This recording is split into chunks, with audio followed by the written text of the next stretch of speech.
What's up, everybody?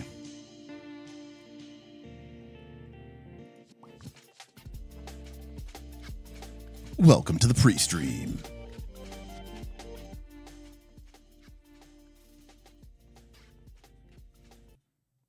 Hopefully everybody's doing well. And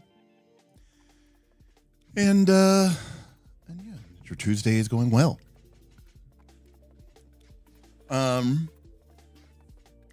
Yeah, my mom was in the hospital today for a scheduled surgery, so I was up there and waiting for her results and everything like that, and had a poll, and so I didn't really have much to do, and then I didn't even actually know what the topic of tonight's thing was until like about 5 o'clock. So I don't really have any prep to do. So you know what that means? That means I got to eat because I came home about 4 o'clock and I'd already basically taken the day off of work from the hospital, and then so I've eaten and I've used the bathroom. So now we can just hang out a little bit before we go ahead and get started. And of course, I'll very try hard really remember to put a link in the description below to skip all this if you want to get to the actual stuff. So that being said, I have absolutely no idea, even remotely close, what what we're actually going to be doing regarding this regarding this topic. I mean, we'll talk about 4th edition D&D, no doubt. But spoiler alert, I don't know if I'll be able to fix it. I just know that there are things that some games do. Strike, our own KLC's Tundalis' Trespasser. There are games that are definitely 4E inspired and have made, and at this point, some of those like Strike are 10 years old themselves, that have tried to sort of fix, quote unquote, some of these problems that are endemic to 4th edition. But I also think we need to do a deeper dive, and we need to think about like what did 4th edition do that was right? Are there things that we can like double down on? And at some level we have to kind of think about too, like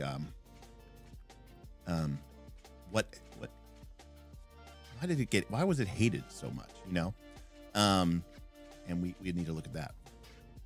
Hey, look at that, Tundalis is here and says Trespasser V2 is coming up this week. You can find Trespasser on itch, right, Tundalis, on itch.io. So that is probably, I mean, there's a lot of things that we need to fix, confessions, but that is definitely one of them, and that is something that when I throw in like the sort of like trying to fix 4E, Strike is one, Trespasser is one that obviously it doesn't have wide publishing, but our own Tundalis is working on it, and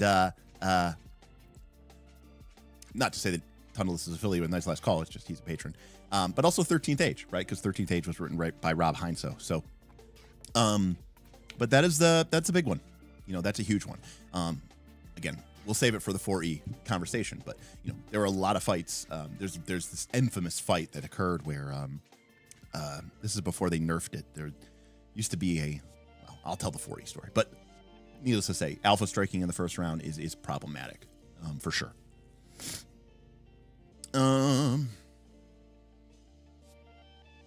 Anyways, so yeah, it's the pre-stream. We're not actually covering the topic yet. We're just kind of hanging out here.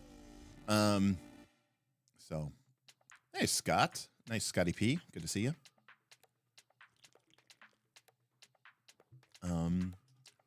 I need to do a video about 5e. Maybe not even a live stream, like a video, try to keep it like to 10 minutes so people will actually watch it and try to explain something that I think a lot of people don't seem to understand, which is 5e was not designed for you, right? And when I say for you, I mean like the generic person.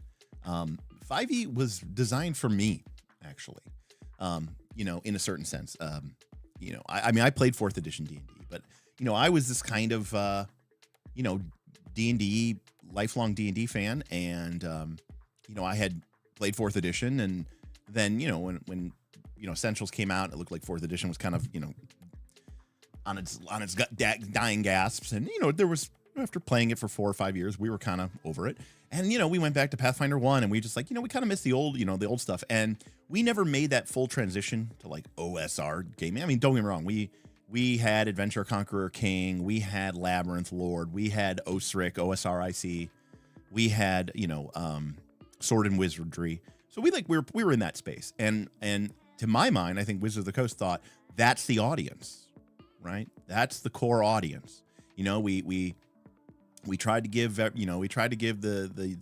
people this kind of bright modern D&D with lots of polished mechanics and great game design, and you know, by and large, the audience rejected that, and they're like, so let's go back to a dungeon delving, dragon fighting game, a la, you know, first edition with a little bit of third edition and fourth edition in terms of some of the very simple, very easy to mechanics just sprinkled on top, and we'll win back that audience with this very, you know, kind of almost not slick game presentation, and that's what we got in fifth edition.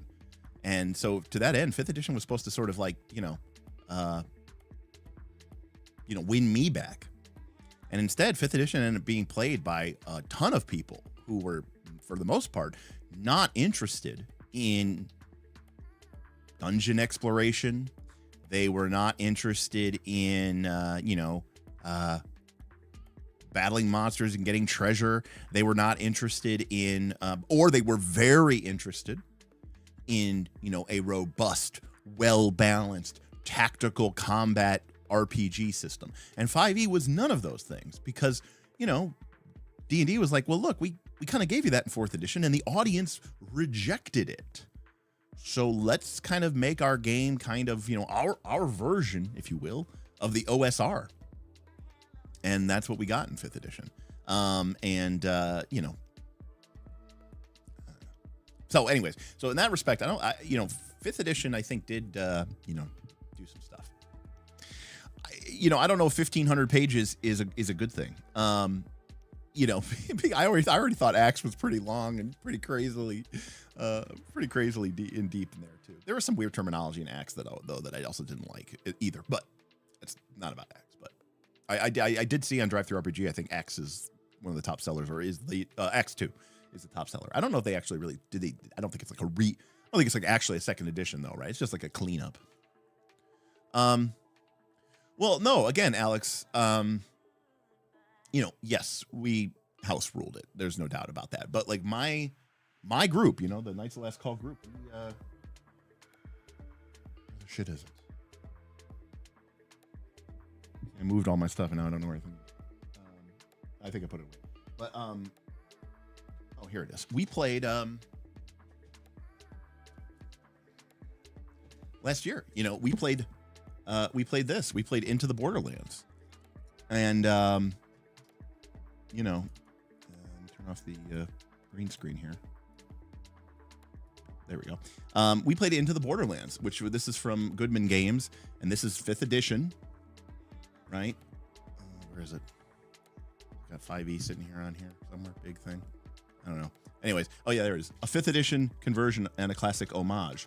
And we played 5th edition, and we played Caves of Chaos, and we did dungeon exploration cave by cave, and it worked really well. And it was fast and it was quick, and we played Theater of the Mind because there's not that much tactical rules and any of that stuff, and it was totally fine. In fact, it worked great. And I included some old school I put in XP for gold and stuff, or XP for treasure, but so in that respect, I was like, yeah, this is great. This is kicking ass. This is taking names. This is flying. And like I said, I was actually disappointed because again, I don't know the rules. I was disappointed or mad to learn that the cover rules in 5th edition weren't just disadvantage. I just assumed it was because I was like, yeah, whatever. This is so easy, and we'll just throw disadvantage or advantage on something. That sounds good. Advantage. That sounds bad. Disadvantage. Whatever. And it turns out that the cover rules actually are like a static modifier to your AC. And I was like, that just seems so. I was almost mad that the rules were even that complex. I was like, no, there's just everything should just be advantage and disadvantage, and that's fine. But anyways, I digress. What's up, buddy? Actually, Rich was in that game. He played that game. He was a cleric. Happy New Year. Want to let you know I hit max level in EverQuest 1 is what he's talking about. Now I just got to get my box account up there. Well, awesome, buddy. I'm glad you're still playing. I'm glad you're still finding the fun here. He says, additionally, a lot of my EQ TTRPG rework that I've been pondering has been in a 4th edition version. That's fantastic. Rich is one of my my oldest friends and long time gamer. Doesn't make it to the gaming table as often as he used to back in the day, but neither do I, so that's quite all right. But you know, buddy, you're always welcome at whatever table we have, or virtual table as it would be sometimes. But that's awesome. Rich very famously played Glortak, the fighter, in our first big 4th edition campaign from 1 to 30.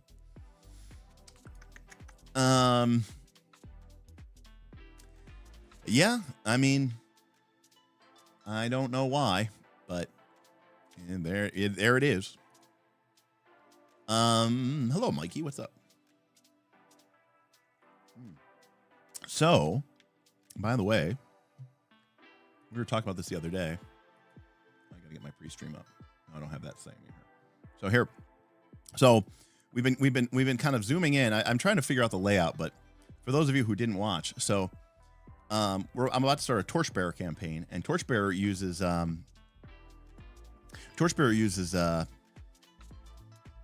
Roll20. I'm paying to have somebody develop me a Foundry module, but the thing about Torchbearer is you don't really need a grid exactly. And so what we've been sort of experimenting with, or what I've been experimenting with, is different setups and actually using the grid to do inventory management, because inventory is really important in Torchbearer. And so the idea is that, you know, for like a conflict, if you will, right, you just have your PCs, which are just these, you know, icons. And they kind of just hang out here. And we use these more to kind of, it's not like a tactical game. It's just sort of like a, you know, visual representation of what they're fighting. Go to the G layer there. And then, anyways, so yeah, so this is kind of how we're doing this, and to kind of fight. But the whole idea here is that, you know, you use these icons. The party will use these icons to sort of indicate where they're storing stuff. So, for example, if you sling your rope around your torso, that uses up one of your torso slots. I moved a bunch of stuff all over the place because I was throwing stuff around because I was getting stuff ready. But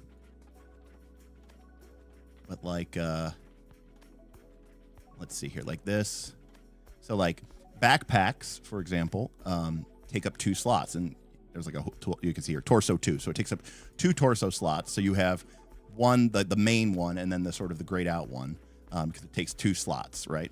And then armor takes up a slot. There we go. Our ring would go here. Our shoes would go here. And again, I've just been sort of playing around with these different tokens. Here's a large sack, you know.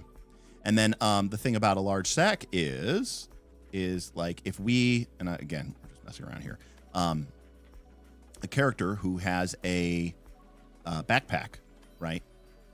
A character with a backpack gets, I'm holding on the wrong button. A character with a backpack gets a extra 6 slots to store stuff in, right? So if you have a backpack equipped, you get 6 extra slots. So in your backpack, a large sack, an empty large sack, takes up 1 space. And so you can see here on the tooltip, it says pack 1 or carried 2. So in the backpack, which is the pack slots, it takes only 1 slot. But if I wanted to carry it, it gets split up into 2 tokens. Again, one being the primary and one being like your other hand has to hold it.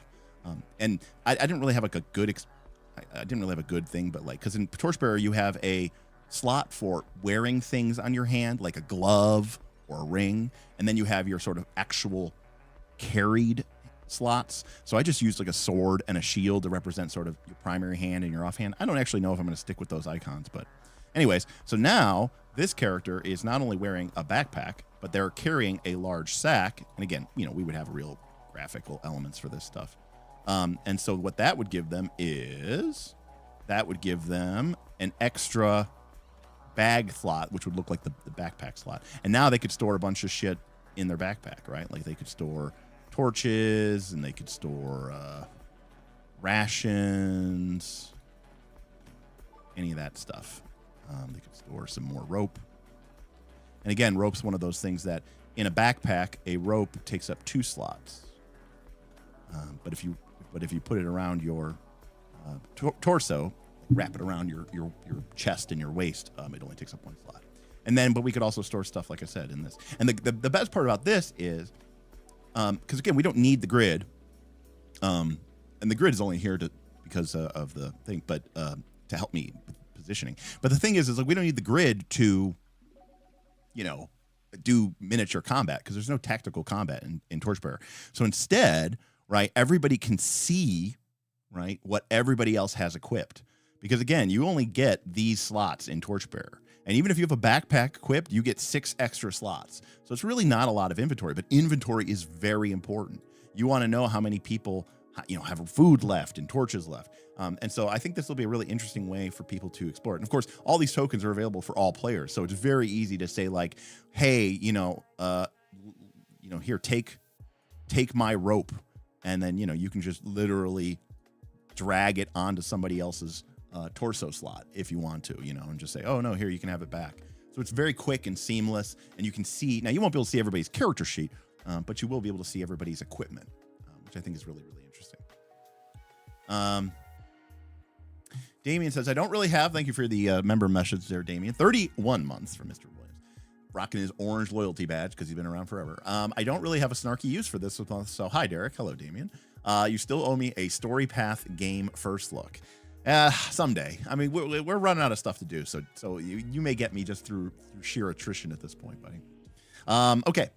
Anyways, so this is what we've been working on. Jodram says, it looks so nice now. You did such a good job tidying up after Saturday's stream. And again, I'm going to pay an artist to do some pixel art for me, so I don't even know if these are just kind of placeholders, while we kind of figure it out. Oh, that's the other thing too. Like, do I have it down here? Yeah. So the way it's going to look. I don't know where I threw that. Right. So like the dwarf character, right? So like the dwarf character here gets, there's kind of an outline, right? Of the dwarf, of the dwarf's, character model, right? That's the dwarf's character model right here. That's the dwarf's character model. But then, for the dwarf named Arjun, you can kind of see this kind of, transparent outline of him, and then for our warrior Carolina, her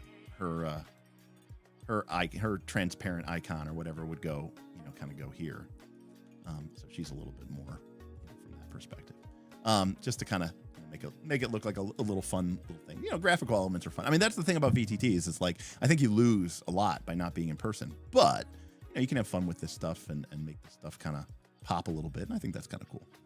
All right, we'll go ahead and get the stream started. We kind of missed it here. All right, let me turn off the music.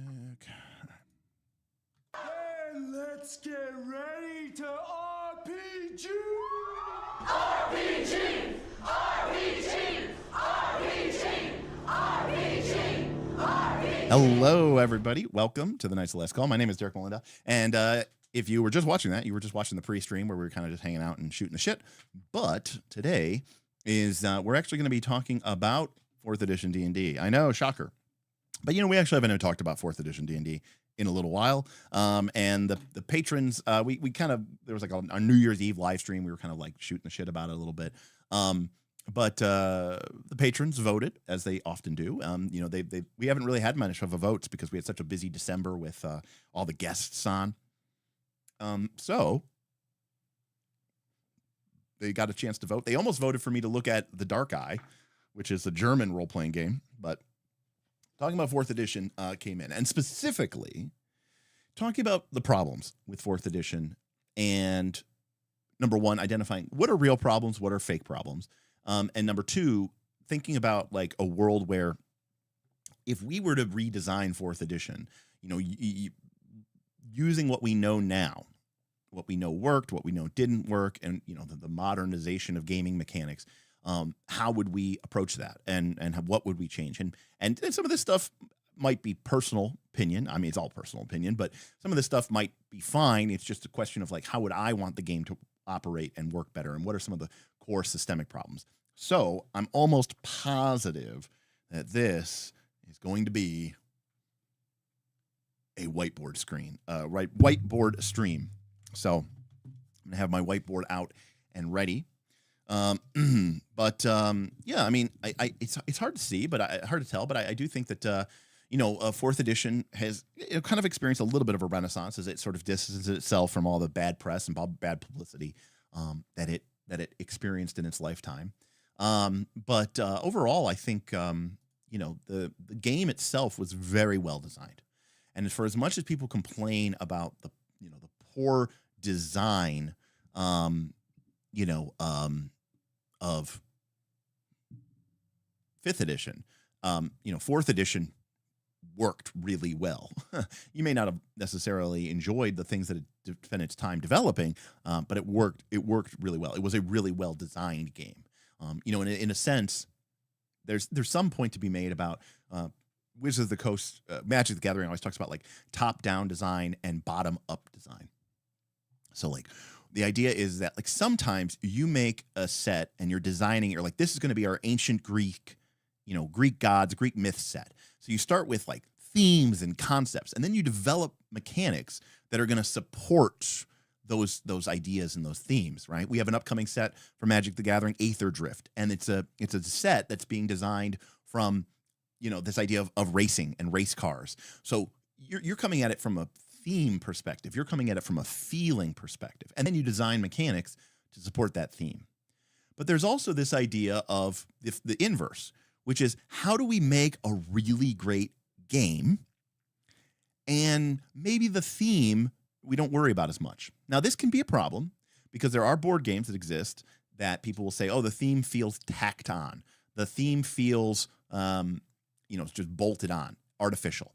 And that's a fair assessment to make, because I do think that some games can feel soulless.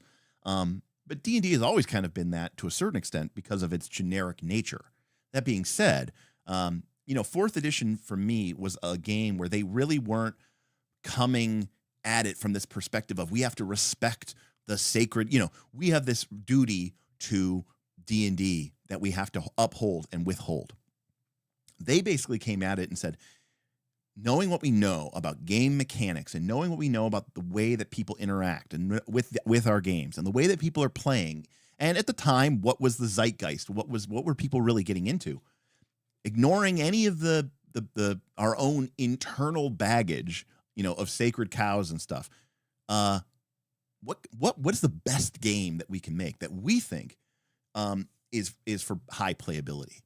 And there's a lot of games where you'll see them and you'll go, man, this is a bad mechanic, or it's a clunky mechanic, but it only exists because this game has this like strong theme about this stuff. Well, fourth edition didn't really worry about that. It worried about trying to first and foremost be a solid, reliable, functional game. And believe it or not, some people hated it for that exact reason. And the term that got thrown around a lot was it was soulless, right? That it didn't have any character, which always strikes me as a little bit strange. But it was a common refrain for a long time. Hey, Dr. Metro. DR Metropolis tipped $3. Warlord, Martial Rangers, fighters being more than in full attack. 4E is a martial heaven. I'm going to go out on a limb and say that 4th edition D&D was the best role-playing game, period, for martial characters. And, River Ray, we're going to get to that. There kind of was late in the game, sort of. It was the Seeker, but it was when they started doing these hybrid power sources, and I don't like it. But anyways, when the game first dropped, okay, I had 5 players, including Mr. Smith. I didn't know Bob then. We had 5 characters. And let me tell you something. We had a fighter, a ranger, a rogue, and a warlord. All 4 martial classes. And then the 5th one was a wizard. So we had 2 martial strikers, we had 1 martial leader, we had 1 martial defender, and then we had a controller because the wizard was literally the only controller in Player's Handbook 1. We didn't get a second controller until the Invoker came out in Player's Handbook 2. But anyways, my group, and they fought gods and battled in the elemental chaos, and they did all these amazing things, and they had a wizard at the party. And let me tell you something, the wizard was very cool. But these martial characters were some of the coolest characters that anybody had ever seen or played ever. So I definitely agree with the assessment that 4th edition sort of did martial characters the absolute best. And I still think to this day that, now, don't get me wrong, there are some problems with some of the powers and some of the clunky things, especially from the earlier books. 4th edition suffers from some issues, which we can talk about there. So let me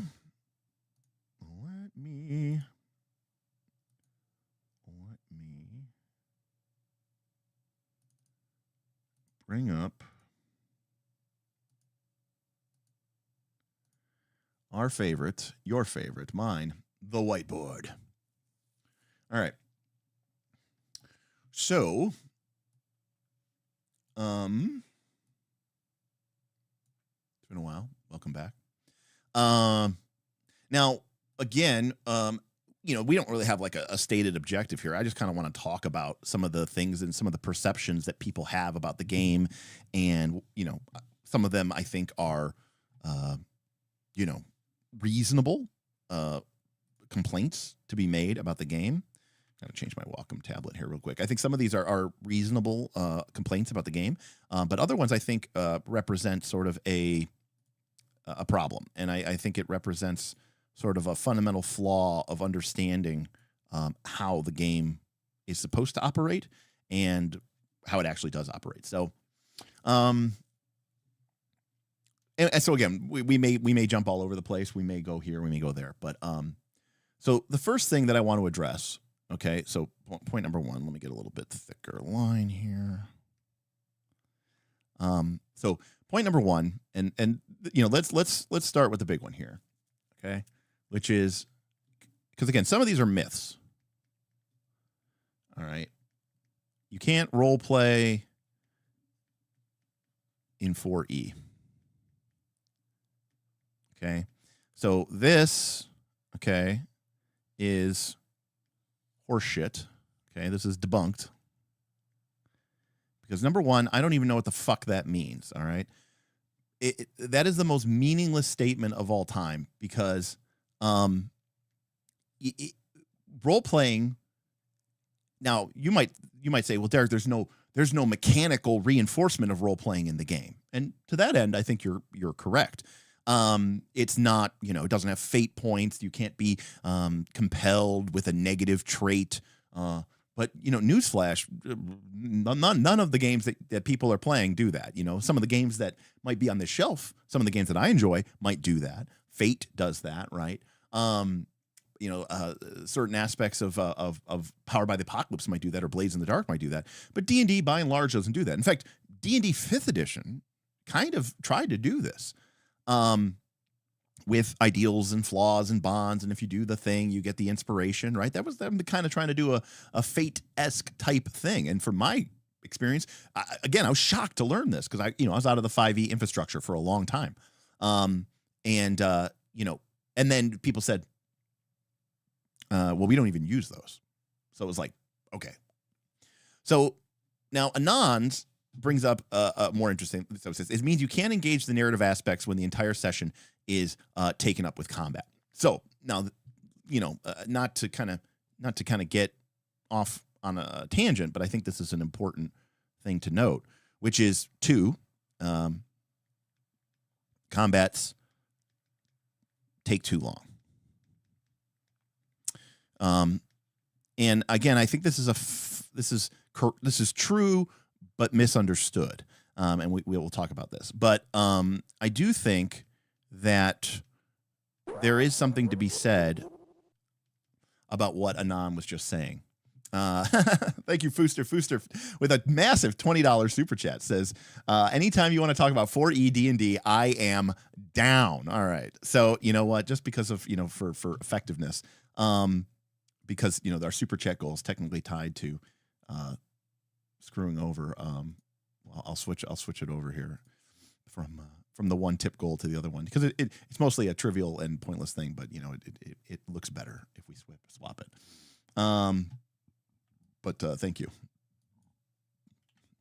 Thank you for that very generous thing. Again, I'm happy to talk about 4th edition. I played it a very, very long time, as long as the edition was live, and I think it has some problems. It has some warts. It has some flaws that can absolutely be adjusted. Yeah. But I think it's very worth talking, especially when people like you, Fooster, show up and show your support. Okay, so the idea here is that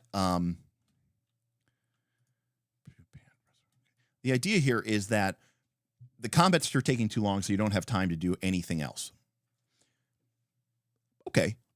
I guess the question here is, if your group doesn't enjoy combat, then you don't need to have that many combats.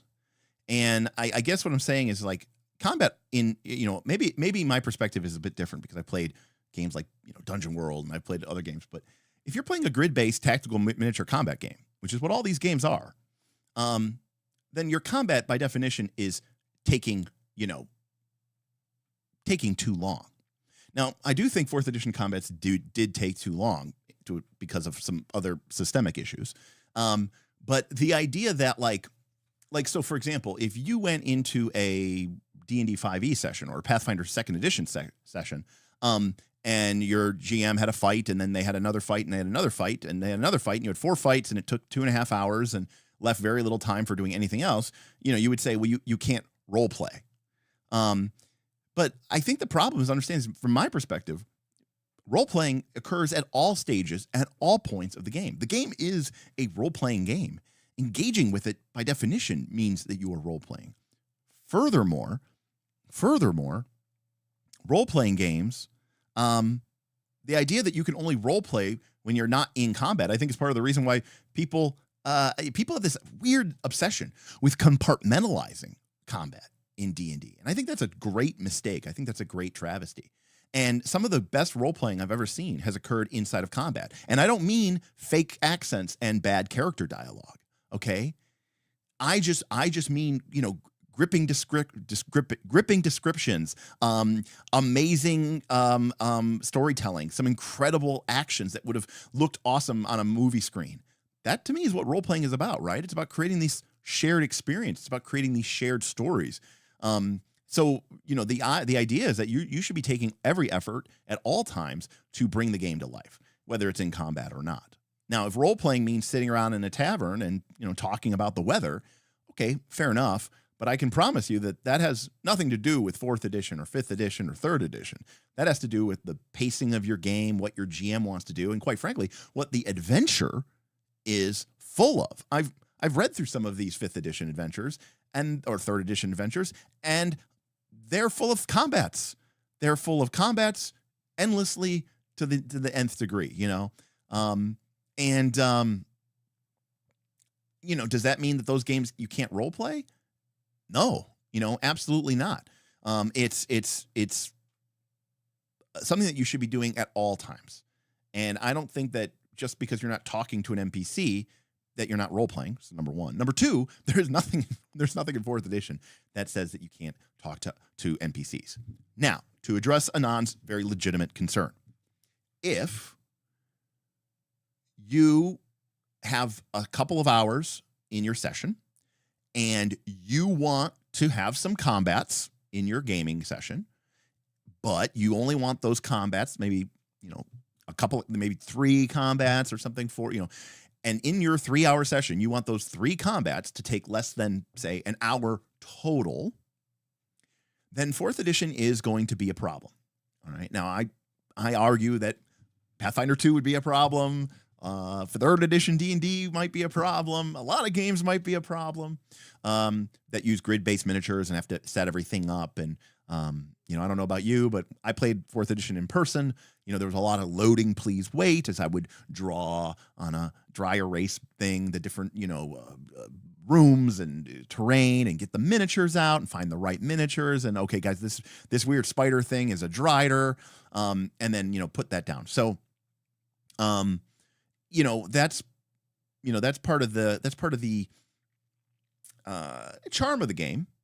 But it is absolutely the case that if you're looking to get in, you know, again, 3 or 4 fights in your 3 or 4 hour session, and you want to have time for, you know, just shooting the shit in character, or you also want to have time to, I don't know, whatever it is else that you're doing, yeah, that's a problem, because the combats did take, you know, at least, you know, 45 minutes.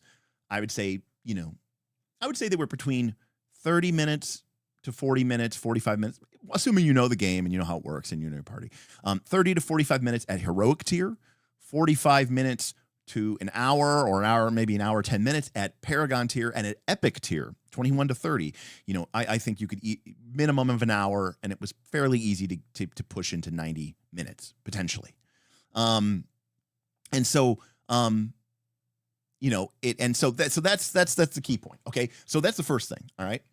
So, and I see a bunch of stuff in chat, and I do want to respond to all of it. And I don't necessarily know if you're talking to me or you're not, but you know, so it allows it. It just didn't support it. The thing is almost none of the traditional, very popular RPG gaming systems, and by that I mean D&D and Pathfinder, none of them support role playing the way that people talk about it, right?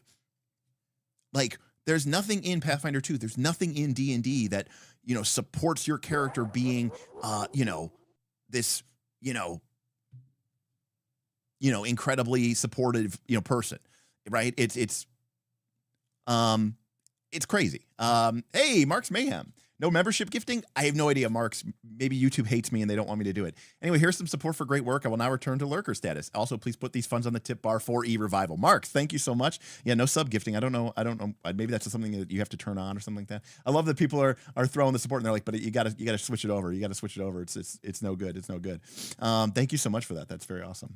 All right, we'll get rid of that. Add that. All right. So now again, I don't want to sell this short, because I think the powers that be now. So, okay. So that's number one. You can't role play. Okay. Secondly, and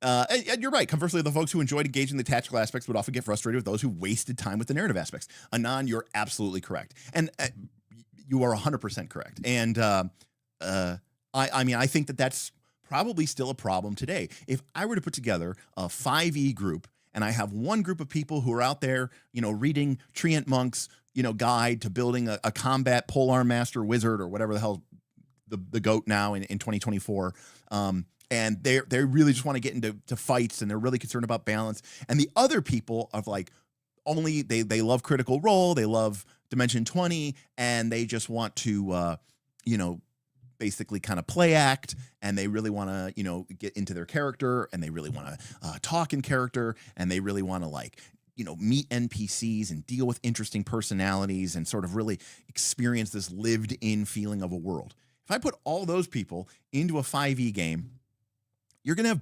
problems. So that again is independent, you know, of the edition. Okay. Now this may seem stupid, but you know, because remember, I lived it. You know, I was very frequently, okay, on Gleemax, okay. And if you don't know what Gleemax is, then if you do know what Gleemax is, then you know what I'm talking about. If you don't, you know, needless to say, I'm repping my credentials here.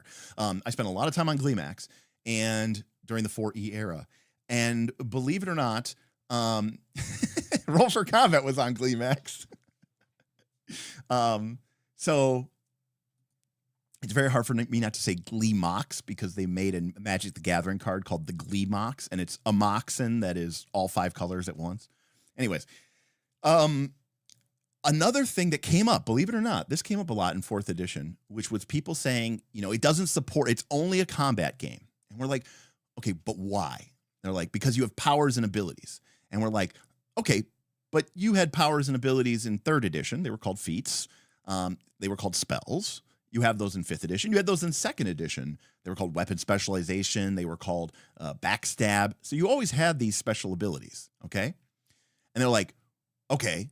They're like, yeah, but 3rd edition had skills. And we're like, okay, 4th edition skill system is almost exactly the same as 3rd edition skill system or 5th edition skill system, right? So what is it? So one thing that actually used to come up a lot, which, believe it or not, I heard this. This was actually a common one. 4th edition. Now, this is dating myself here, but 4th edition did not have the profession skill. Now, for those of you who don't know what that is, in 3rd edition, you had a laundry list of skills on your character that you could take. And one of them was called profession. And it was a grab bag skill. You would take profession, baker, profession, wagon right, profession, singer, profession, lawyer, profession, bartender. Okay. And you could put ranks into that skill, and that represented that your character had this ability. Now, that skill did almost nothing, really, honestly, in the game. Like, even mechanically, it really didn't do much in the game.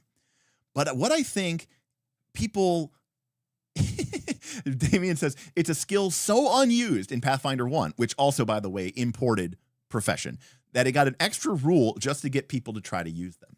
But the idea was, and yes, Knox. Yes, Pathfinder 2 has these two. They're now called lore. So you would now have like lore, lawyer. So it's exactly like lore, Knox. Now, 5th edition, kind of, sort of, right? And you correct me if I'm wrong, but 5th edition kind of, sort of doesn't have this. But what 5th edition brought in is this idea of the background, right? My character isn't just a fighter, right? My character was a baker, and now they're a fighter. And they still have some of their baker tools proficiency or whatever the hell they are. So they kind of use tool proficiency a little bit to kind of, keep that around. But for whatever reason, during this time period, okay, perfect, Karama. Yeah, tool proficiencies. Okay, great. So I was right. Again, if I say something wrong about 5e, quickly correct me, because I could be wrong about this. So right. For whatever reason is Kalana says 5e has tool proficiencies and they don't get used except for thieves tools, which has been my experience with 5e as well. But for whatever reason, it was really important for a growing sector of the gaming base who wanted a game that could model with numbers and doodads and mechanics every aspect of their character, right? So the idea being that, like, if it's not on my character sheet, if there's not a rule for it, then it doesn't exist.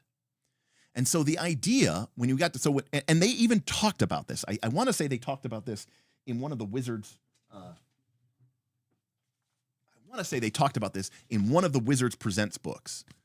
But they basically said in these books, those skills are boring. Like, it's the background stuff. Like, sure, you can write it down on your character sheet, tell everybody that you are a blacksmith, tell everybody that you're a bartender or a cook.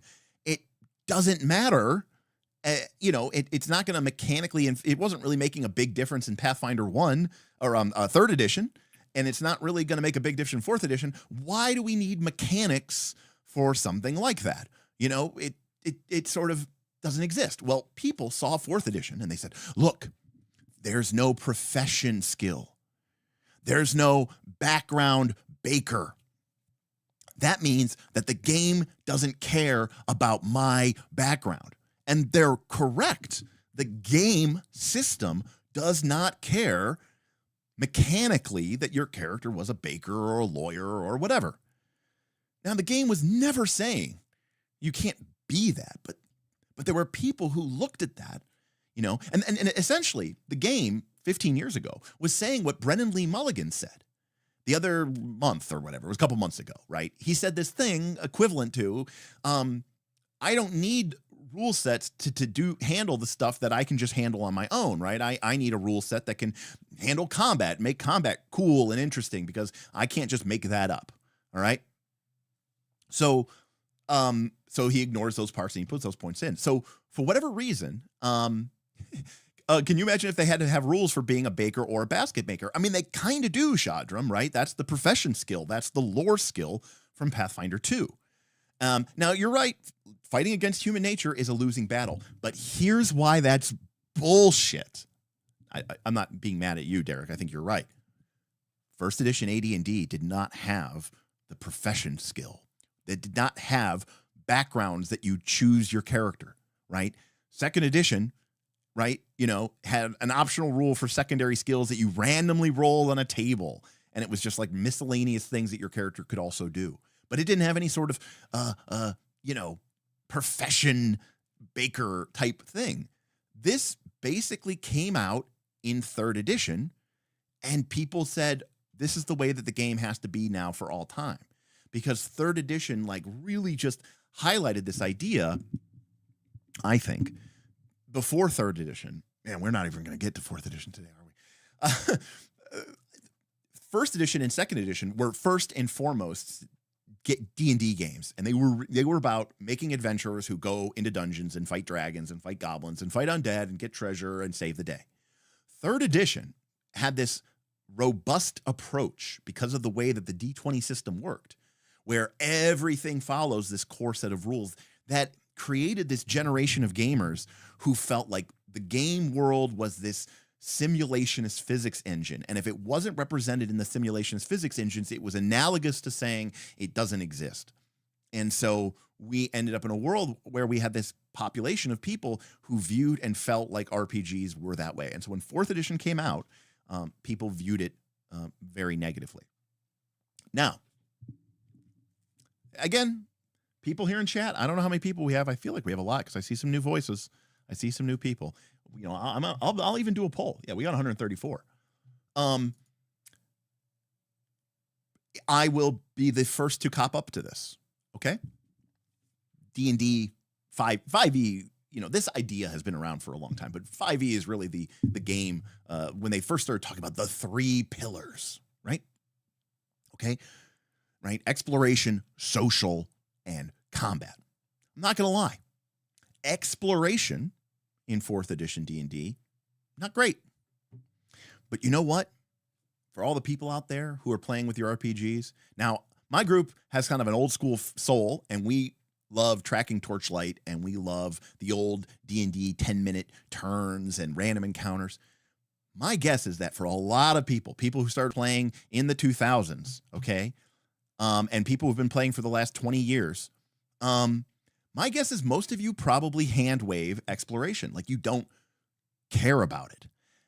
And what my experience has been, for the most part, is what D&D and Pathfinder 2 have become is people, we use this term on Night's Last Call called fluffy bullshit time, which is just role playing and you're just shooting the shit, and maybe the GM will occasionally ask for a skill check. But you're just kind of hanging around, okay?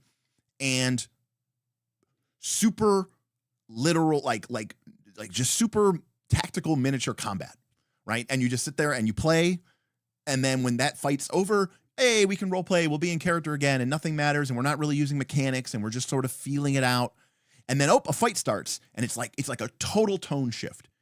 By and large, that is how I've seen people play RPGs outside of my own group. For there's exceptions, there's small little niche groups, but the era of like people wanting to go explore a dungeon and find secret passages and all this other stuff doesn't really exist, and people tend to ignore it. And more important than that, they don't really even want mechanics for it.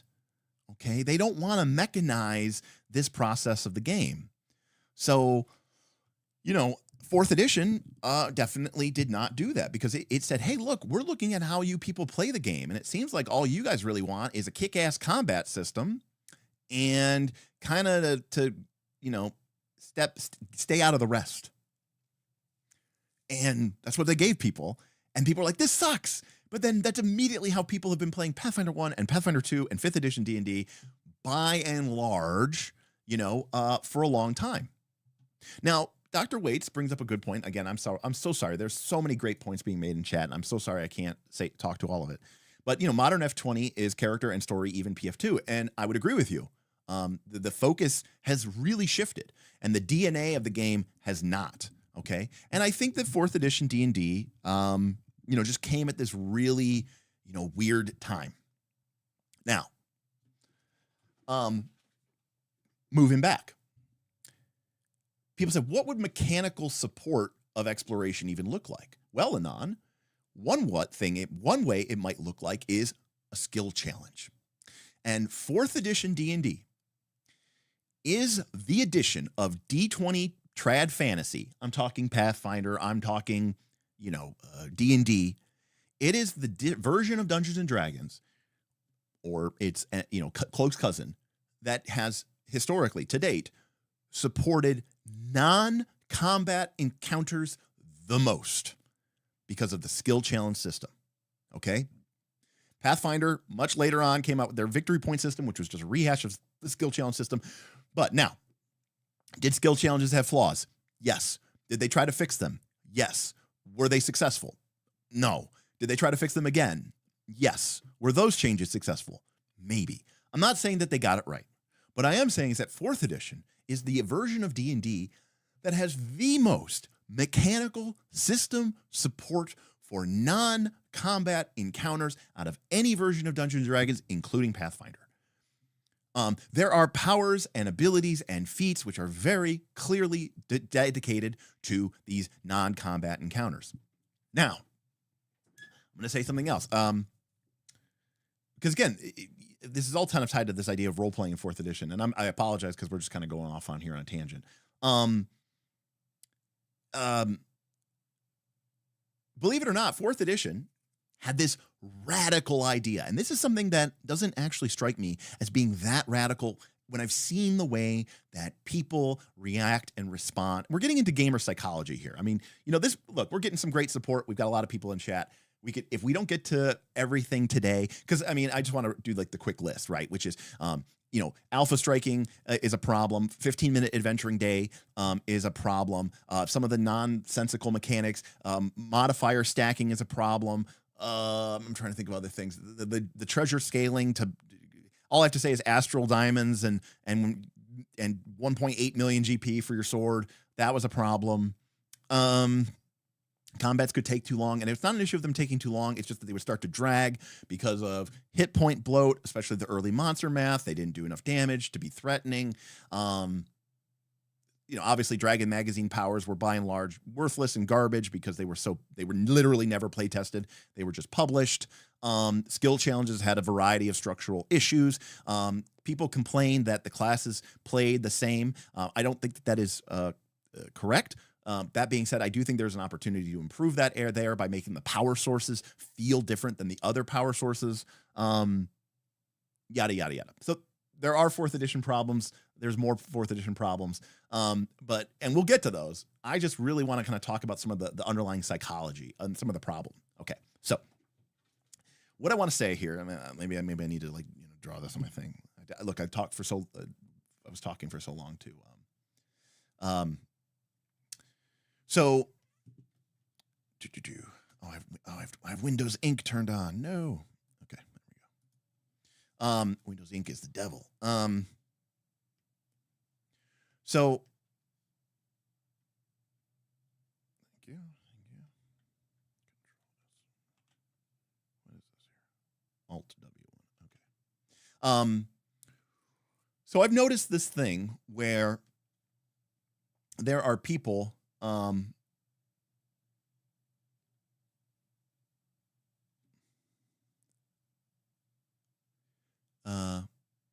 Maybe I should keep quiet, lol, because I've only heard about marshals getting actual cool moves in 4th edition and not the specifics. The closest experience to 4E mechanics is Valor. Side tangent. So I'll give you an example, Armand Anathema, of a cool power. So I'm going to pardon my horrible drawing here. Okay. So we're going to go 1, 2,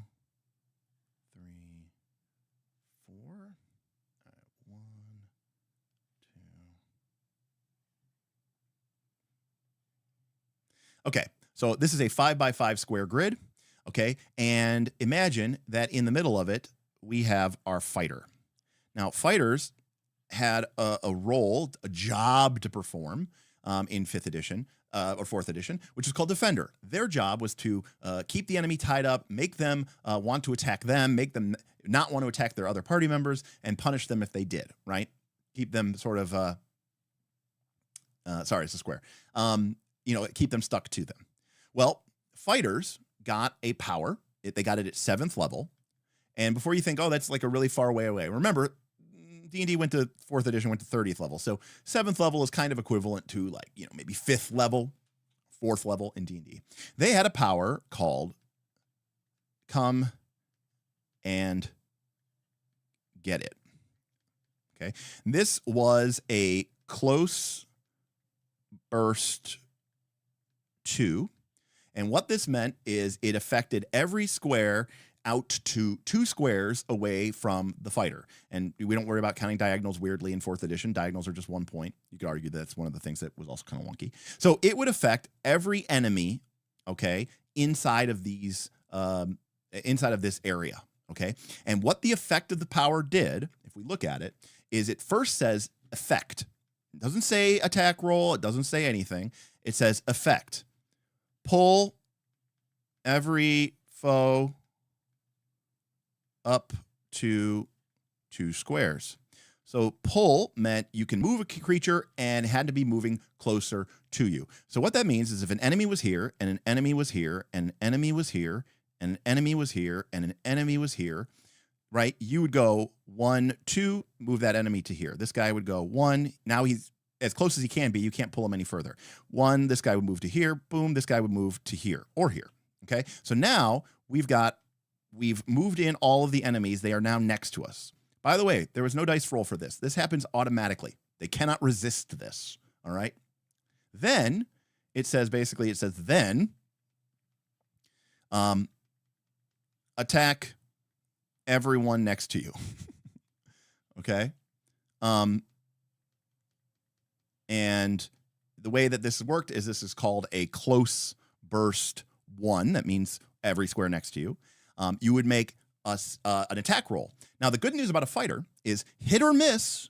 If a fighter makes an attack roll against you, you became marked by that fighter. And that meant that, number 1, if you attacked anyone but the fighter, you got a pretty big penalty to your attack roll. But number 2, it also meant that when you're marked, if you moved away from the fighter, they got special bonuses to attack you. So what did this end up accomplishing? It meant that a fighter could walk into the middle of a group of enemies and go, come and get it, and kind of go, because they're not magical, Now, well, how does this work? We don't know, right? The game is trying to create a good game experience. Now, of course, how does it work? Easy. You describe your character, taunting them, literally maybe saying, come and getting it, right? And we think about it on a narrative. We think about it on a theatrical level of this fight. We see this all the time, right? The fighter wades into the middle of a people and kind of, waves their hand. And the thing is, there were a lot of people who had a problem with this. When this first power first got used by Rich, who was in the channel earlier, he was a fighter, dwarf fighter. Our jaws dropped to the ground. It was one of the coolest things we had ever seen. And it made this fighter feel like a god of the battlefield. And to watch him then, not only did he control 5 people at once, then he got to attack 5 people at once. And we're like, okay, so what is this, a once a day ability? No, this is an encounter power. You could do this every fight, right? That's crazy to us, or it was crazy to us. So, for us, this was kind of the example of, marshals, not only just like being a defender, it's like just feeling powerful and awesome and having AoEs and, bringing people in. And not only that, when you made your attack around, you could mark them all and now they all have things. And remember, minions died with 1 hit, right? They had 1 hit point. So this was a way that a fighter, all right, could potentially, let's say these were all minions. You might hit 3 or 4 of them and kill 3 or 4 enemies with your 1 attack, right? And that's what made it so cool. And then from a speed perspective, while you did roll a d20 for each target, right? So you had 5 targets, you were going to roll 5 d20. You used 1 damage roll for all of them. So in that way, it was a little bit, a little bit faster, a little bit sprayed through. Now, don't get me wrong. I mean, this was, more Now, is this more mechanically complex and more intricate than Shadow Dark? Yes. Yes, it is. Is this more involved? Yes, it is. Now, Damien makes a great point. He says PF2, this would be once a day, and it would happen at level 18, and everyone would roll saves, and it would take all 3 actions. And you're absolutely right. But I think Damien is actually getting even more to the point, right? In Pathfinder 2, this would say, it would, maybe it'd be once a day. Maybe it would take all 3 of your actions. But what it would say is target every enemy, within 10 feet. They all make a will save. So now the GM has to make a will save, right, for every single monster. And then it would say, if they fail the will save, then you can pull them next to you, okay?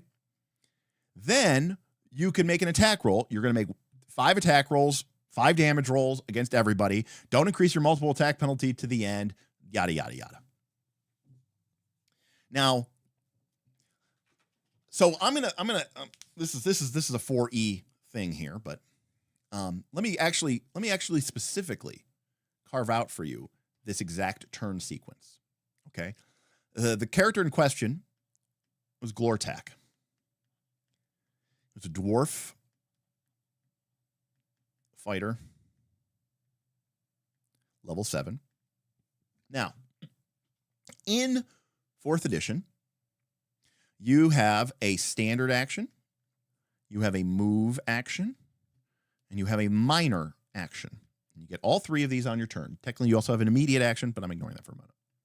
Your standard action is what you use to do an attack and most of your attack powers. Your move action is you moving. There are a handful of powers and abilities in the game that also take a move action. And then minor action is a lot of the stuff that in 5e D&D is either now a bonus action or oftentimes that one free interact action that you get, right? So minor action would be something like drink a potion. Minor action might be, pull out a new weapon, swap your weapons around or whatever. So minor actions are minor. Now, there's also powers that could be used minor. And you can trade your powers down. So a standard could become a move or a minor. And a move could become a minor. So if you wanted to, you could go minor, minor, minor, or you could go move, move, minor. But you can't get more than one standard action unless you use an action point, which gives you an extra standard action. Normally in the game, every character had an encounter power. That means that you can use this once per battle, once per fight, whatever you want to call it. It was called Second Wind. And Second Wind was a self-heal. It healed you for 25% of your character's max HP. So if your character's max HP was 100, a Second Wind would heal 25%, would heal 25 damage, okay? It also gave you a +2 to all your defenses until your next round, okay? So that means AC, it means fort, it means reflex, it means will. Okay? Now this is a standard action. Okay? So that means if your character is taking a second wind, it's kind of like you're kind of taking it's like you're taking a breather in the middle of a fight. We've seen this all the time in shows and movies where, a character kind of gets his, ass beat and then he takes a beat, to kind of, graze his shield, grit his teeth, get back in the fight, take his second wind.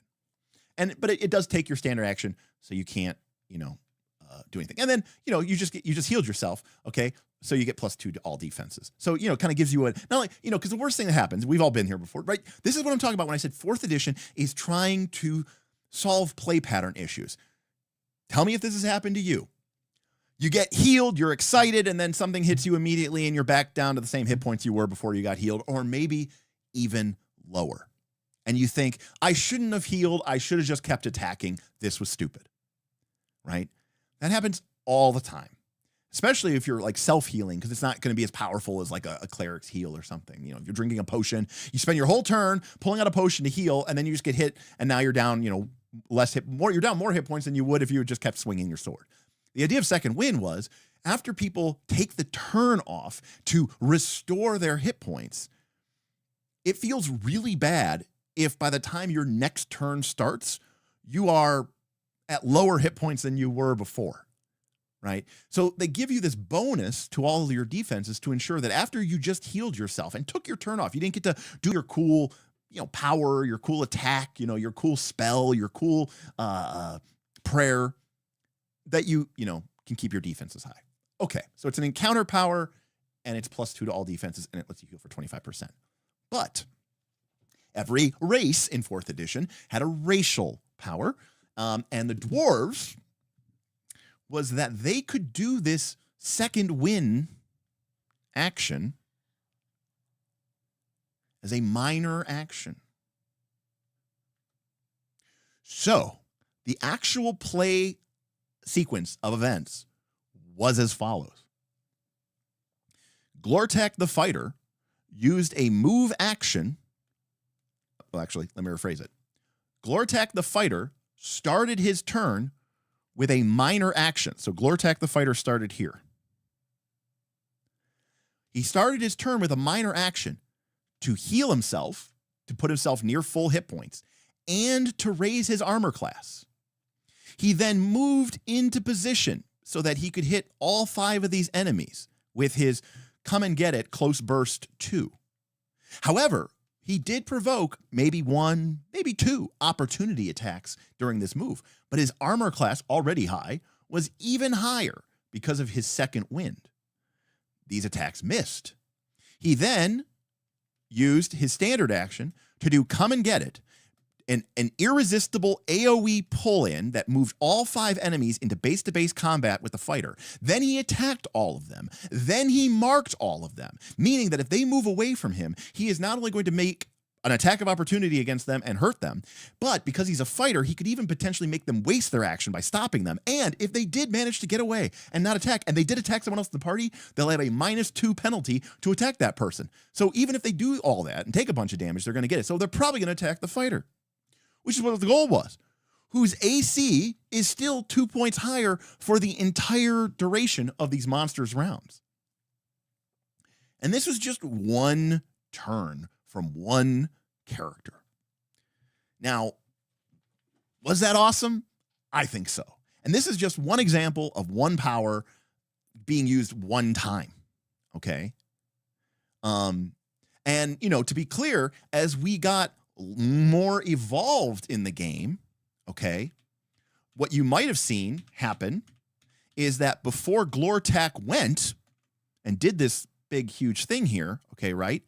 The wizard or the rogue, they used one of their powers to do damage to these 2 monsters that were standing right here. Not only did it do damage to them, but it pushed them to here. So now when Glortek does his come and get it, now he gets everybody surrounding him. So not only is he marking now 8 people, he's also potentially attacking 8 people. So this is where like the teamwork and the setups and all this other stuff and yada, yada, yada, all come in. Now,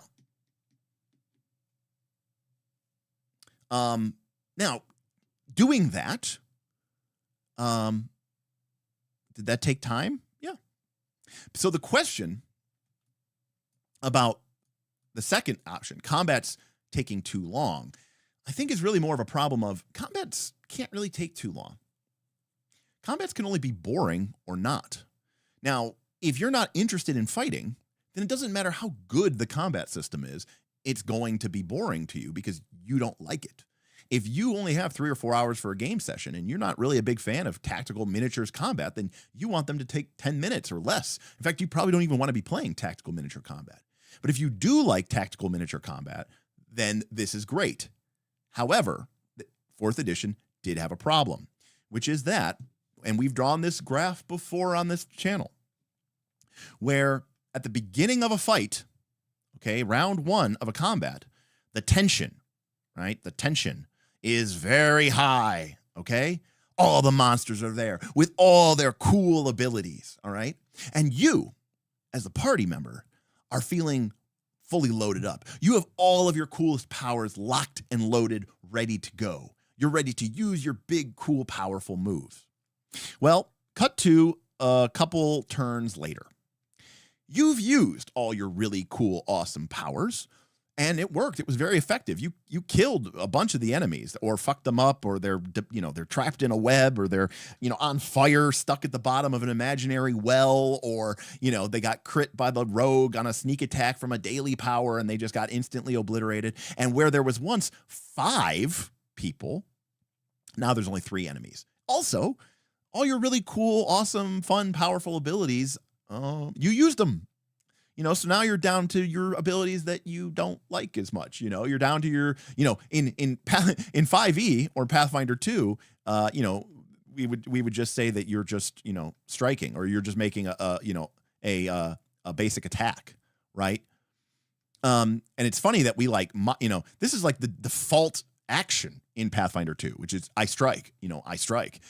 Whereas in 4th edition, you literally would almost never do a melee basic attack because you always had something better. That was good. But anyways, the point is now the tension, of the fight is much lower because look, the monsters are mostly dead. You're probably going to beat them. Your cool powers are over. The problem is if the monsters have a ton of hit points and now your abilities do less damage, this fight might still last another, 1, 2, or even 3 rounds. And we call this the cleanup phase. And this is, by the way, a problem in PF2. It's a problem, in PF2, if you fight a party level equivalent monster, it's worth 40 XP, 40 XP, and 40 XP.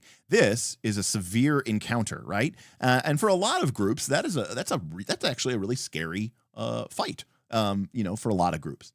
But the party goes first, and they alpha strike onto one of the monsters, and then they kill it in like the first round. And now the second round of the combat starts. Well, technically, this isn't really a severe fight anymore because now there's only 80 XP worth of monsters. It's kind of a moderate fight. And so whereas the severe fight was maybe kind of like scary, when you look at the balance you're like, well, now this fight isn't severe, it's moderate. And we're like 99.9% sure we're going to win a moderate fight. And you should be. But the problem is you still have 2 monsters full of hit points that you have to grind your way through. And the drama and the tension of that is gone. And so now it feels more like work. It feels like busy work. It's not as fun and as exciting to do.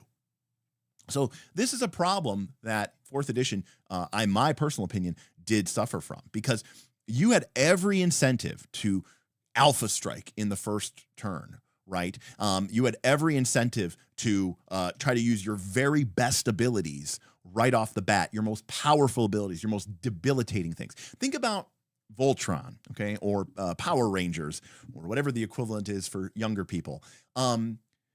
You all know this, right? Every Voltron or Power Rangers always followed the same thing. They'd fight the monster like on foot, and then they would get into their lions or they would get into their dinosaurs, and then they would fight them as individuals. And then they would turn into the Megazord or they would turn into Voltron. And then they'd fight for a while as Voltron, and then inexorably, they would bring out the big sword, and then they would kill the monster in a single hit. Right? That was the progression. Little more tension, bigger thing, big monster Zords, combined creature, big sword, magic sword, attack. The problem is you go, why didn't they just do that first? Like before even bothering to fight this thing as like, as the different individual dinosaur Zords, why don't they just immediately form the Megazord, immediately bring out the sword, and just immediately one-shot this guy? And that's a great question. And in 4th edition D&D, and pretty much any edition of D&D, you can do just that. You can start by just using your most powerful and best abilities. And also, too, think about it this way. You are doing this, to save lives, right? To save resources, to save hit points. Because, if you take out these monsters quicker, sooner, faster, you're going to be doing a better job defending your team and advancing the party. Now, Ludodite says, I'm not afraid to cut a fight short when it's obvious the PCs are crushing. I've also seen people talking about morale mechanics, which, by the way, existed in 1st edition and 2nd edition AD&D. But and remember, I come from what I consider to be a fairly, enlightened group of people. By and large, what I have noticed is that modern gamers certainly hate that shit. They hate it. I don't know. I mean, I kind of know why, but I hate it. They hate it. They don't like the monsters running away. And oftentimes I feel like they don't feel like they don't even appreciate when the GM just says, I am ruling, you guys kill them all, and it's a rout, it's a slaughter. And there might be a variety of reasons for that. Part of it is that as much as it's boring, people feel like they've earned it, but they need to go through it. It's a very strange kind of behavior that emerges. And so this is a very tricky thing to solve. Now, I will say that in my later years of playing 4th edition, like my 3rd or 4th campaign that I ran, I did do, somebody mentioned it, where I basically have the monster's hit points and I doubled their damage, which was fine. But the problem is, in some ways, it kind of just made it worse because now the monsters and the players were like glass cannons. And so it was all about your biggest, baddest, most damaging shot first. And it meant that the monsters got burned down even faster. So it didn't really solve the tension issue. Okay. Now, as has been mentioned in chat, 13th Age tried to solve this issue with the escalation die. And the idea of the escalation die is, if we have the round of the fight, right? Round 1, round 2, round 3, round 4, round 5, round 6. The PCs get an escalating bonus to pretty much all their attacks, okay, as the fight goes later in the game. Now, this creates an incentive, and it doesn't make any hard requirements. A PC could still drop their most powerful, big, bang, deadly attack on the first round of the combat. But you might want to wait until round 3 or round 4 to drop it, because then you get the big bonus to hit. This works in theory. I found that it didn't work as well as I wanted it to, which is, not great. And what was way better was when they tied certain powers, particularly monster powers, to these time limits. Now, this episode, or ostensibly, is about, I actually don't like that it's indexed to 0. Actually, it's one of my problems with the escalation die. But, this part of this is about making 4th edition a better game.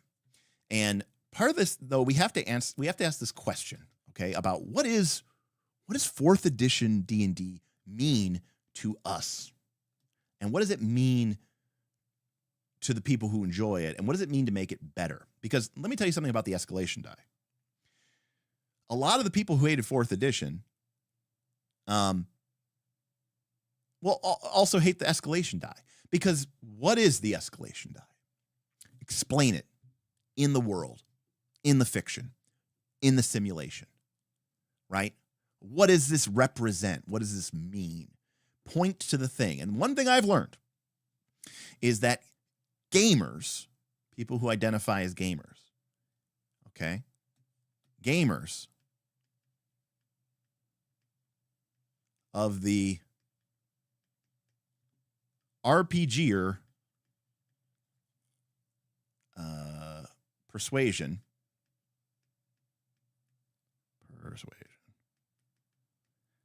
hate games. One of the, if not, the modern day refrain to shit on a role-playing game is to say, it's so gamey. It's so video gamey. It's so board gamey. It feels like I'm playing a game. RPGers hate playing games. And that's really difficult when you're trying to design a good game. because RPGers hate games. All right. Now, again, I don't want to go off on like a massive tangent or a soapbox here, but the part of the problem as a game designer is you are designing games for people who don't like games and who don't, you know, who doesn't like that. Now, Woodland Fellowship says, or maybe they hate when the game elements are not diegetic. And Woodland Fellowship, you are correct, okay? Because what I'm really getting at here is, and again, I know a lot of people poo-poo on it and shit on it all the time, and it's fine. And we use our own version of this in the game, in the Knights of Last Call. But there are, for people, if the game elements are diegetic, we say that those game elements are very simulationist, right? You know, yes, they are game mechanics, but they're really rooted more in a sense of immersion, right? They're more rooted in a sense of simulationism, okay? For a lot of people, it is more important that a role-playing game be immersive, even if it's boring, rather than being fun, but breaking that sense of verisimilitude, okay? So this puts you in a really tough spot, because to design a good game, you have to sort of you have to kind of go outside of this simulationist box. And the role-playing game community who likes that box absolutely hates this. Similarly, now these are not Venn diagrams. I mean, maybe there's a little bit of a Venn diagram, right? You also have your critters, right? Your Dimension 20, your hardcore, actor types. Well, they certainly don't want an involved or detailed or good game either. In fact, the game is taking them away from what it is that they came here to play. Now, you might say, well, that is the game to me. And that's fair. I think you're totally valid in your attempt. But be clear, you don't want game mechanics for what it is that you and your friends are doing. And when you do want game mechanics that don't, that handle something that you don't want to handle, you want them to be quick, unobtrusive, in and out, and back to whatever it is that you actually do enjoy. But this is a very weird box because you don't really need rules for this, okay? And this is a really weird box because even if you design mechanics for this, in a sense, mechanics are kind of different than rules. I know that sounds kind of weird, but right, a simulationist mechanic isn't really trying to be part of a intricate, completionist whole, Nobody sits down to play Magic the Gathering and gets upset when you can equip a sword to a snake monster who doesn't have any arms, right? That is an example of a gamist mechanic. And that's the type of thing that would drive, RPGers crazy. And I'm not saying that that's wrong, but understand that puts some fucking hard limits on what you can do with a game. Because it turns out when your focus is, I want to make the best game possible, something's got to give. Something has to give. All right. And you can't make it do all the things. And so, it's really, really tough. Now, by and large, the question is sort of, or what I've seen in the industry is this idea of, we have this concept of 4E, okay? And nobody's really quite sure, to my mind, what 4E means. But what I think it means for a lot of people is a complex and complicated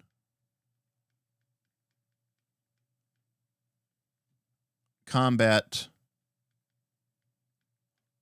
rule set. And where the efforts have been, I think, is taking that and bolting it on to something else. Okay, 4th edition plus PBTA, or 4th edition and, Forged in the Dark, or 4th edition and the OSR, or 4th edition and, complete narrative, mini game, or not even really a game. And so that's interesting to me, because this gets back to a definition of like what is it about 4th edition, that we like? What is it about 4th edition?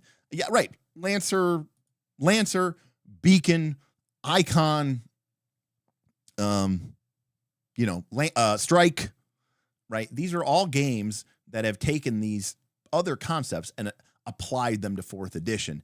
And for the most part, by and large, left the sort of core of 4th edition alone. Now, of course, I should point out that if you look at any D&D book, 3rd edition, 5th edition, the lion's, you have the lion's share of the game is spells, combat rules, information about the classes, and equipment. The rest of the rules that aren't combat rules, that aren't class descriptions or feat descriptions or spell descriptions or equipment descriptions, the actual rules of the game are surprisingly short. There's actually not a lot to that game. So in a certain way, any version of D&D is kind of a complex and complicated rule set. I should say any modern version of D&D, right? Like clearly if we look at older versions of D&D, they're certainly not as complicated. And by complicated, I mean having a lot of different pieces and parts, 80 feats, 200 feats, 300 feats, 17 spell subclasses, right? Complex means, the actual mechanics themselves are intricate, are involved, even if you don't have a lot of feats or a lot of choices. And so, I think part of the problem with 4th edition and that 4th edition continues to face is, and I could be wrong here, is, and I think that this idea of modern D&D, of this complex and complicated combat rule set, is kind of maybe sort of kind of at odds with the stuff in this box. Now we have Tundalus, who's working on a 4E inspired game, and I, obviously coming out with version 2 this week. I'm going to read it. I'm excited. But and people have tried to solve this issue to varying degrees. But I think what this ends up doing a lot of times, and I think this is how I feel like it approaches this, is it feels like you're playing, right? It feels like you're playing 2 different games. And, I recently experienced this, well, recently, but, in the last couple of years when we played Legend of the Five Rings 5th edition, not 5th edition Legend of the Five Rings. So this means the Fantasy Flight version, right, that uses the weird dice. And Legend of the Five Rings 5th edition is a very sort of narrative forward game with these really intricate mechanics about, your character's skill and honor and glory and all this other stuff. And then it has a conflict system that plays out in a round by, a turn-based, round-based initiative conflict system where your character has to enter into a stance and there's positioning of your samurai and your bushi warrior. And it feels like you're playing in some ways, it feels like you're playing a completely different game. And I think that's why people, I think this is like, the struggle. I think this is the problem that we have, is because we look at, our games of D&D and we say, man, 4th edition combat was so cool and so fun. And I think it is. And I think it is a lot of fun. And you're like, and you might say, oh, that's 4th edition's a combat game. Well, no, but what else is there to D&D besides the combat system? A skill system? Can anybody else name something that D&D has besides its combat system and its skill system? You can say feats, but feats usually just give you a bonus to either the combat system or the skill system. And if we go old school D&D, there wasn't even a skill system. It was just, I don't know, describe shit to your GM or DM and they would decide something. The treasure system, I mean, that's more of on the GM side. That's more of on the rewarding system. But Matthew, how often does the treasure system just interact with combat or interact with the skills? right? So, I think it's kind of this frustrating problem because when you play, so as an example, I've played a lot of Dungeon World in my day, and some people have a real problem with this. But when you play Dungeon World, there is no distinction between combat and not combat. Everything in the game is rules, is moves, or the GM makes a GM move, or if the rules demand it, you make a move, and that's true in combat or not in combat, and you wouldn't even know if you were in combat or if you weren't in combat in Dungeon World, because there is essentially no difference between the two. They flow effortlessly between them. And Forged in the Dark works kind of the same way, right? When you're playing Blades in the Dark, battling an Eruvian fencing master works the exact same way as climbing a wall while avoiding bluecoats, or doing a rooftop chase while being chased by members of the Crows. It works exactly the same way. There's no hard line. There's no clear-cut definition. So I think that this is a fundamental challenge that we face, and unfortunately, for a lot of groups, the combat's awesome. And you know why combat's awesome? Because combat gives everybody a turn. It's very procedural. You know what you can do. It's very clear goals. It aligns everybody to go do the same thing. It increases your player agency. You get to make a lot of interesting choices in a very short period of time. Let's be honest with ourselves, right? By and large, the skill systems in D&D suck. They're boring, aren't they? Roll a number. Did you roll higher? Well, I did. Roll a number. Did you roll higher? I roll number. Did you higher? Even skill challenges or victory point systems are basically just do that, but do it 5 times. Or do that, but do it 8 times. It's fundamentally, mechanically, not a very interesting system. It's boring, actually. Perception checks are boring. Craft checks are boring. Arcana checks are boring. They're just boring because all you're doing is rolling a number and seeing if you can get higher. Now, sure, what that check means and how that changes the game, maybe that's exciting, but mechanically it's very boring, and it feels like you have very little input into it in our modern D&D games. And I think that that's kind of the real problem that we face, is we want to have our cake and eat it too, right? We think about all these modern games that we play, and we're excited about how engaging and inspiring these other mechanics are. And by the way, I'm saying this because I know this. I've been there. When I'm playing Dungeon World, okay, or when I'm playing, Blades in the Dark or Scum and Villainy, okay, or when I'm playing an OSR game and we're all just riffing with the GM and it's totally theater of the mind.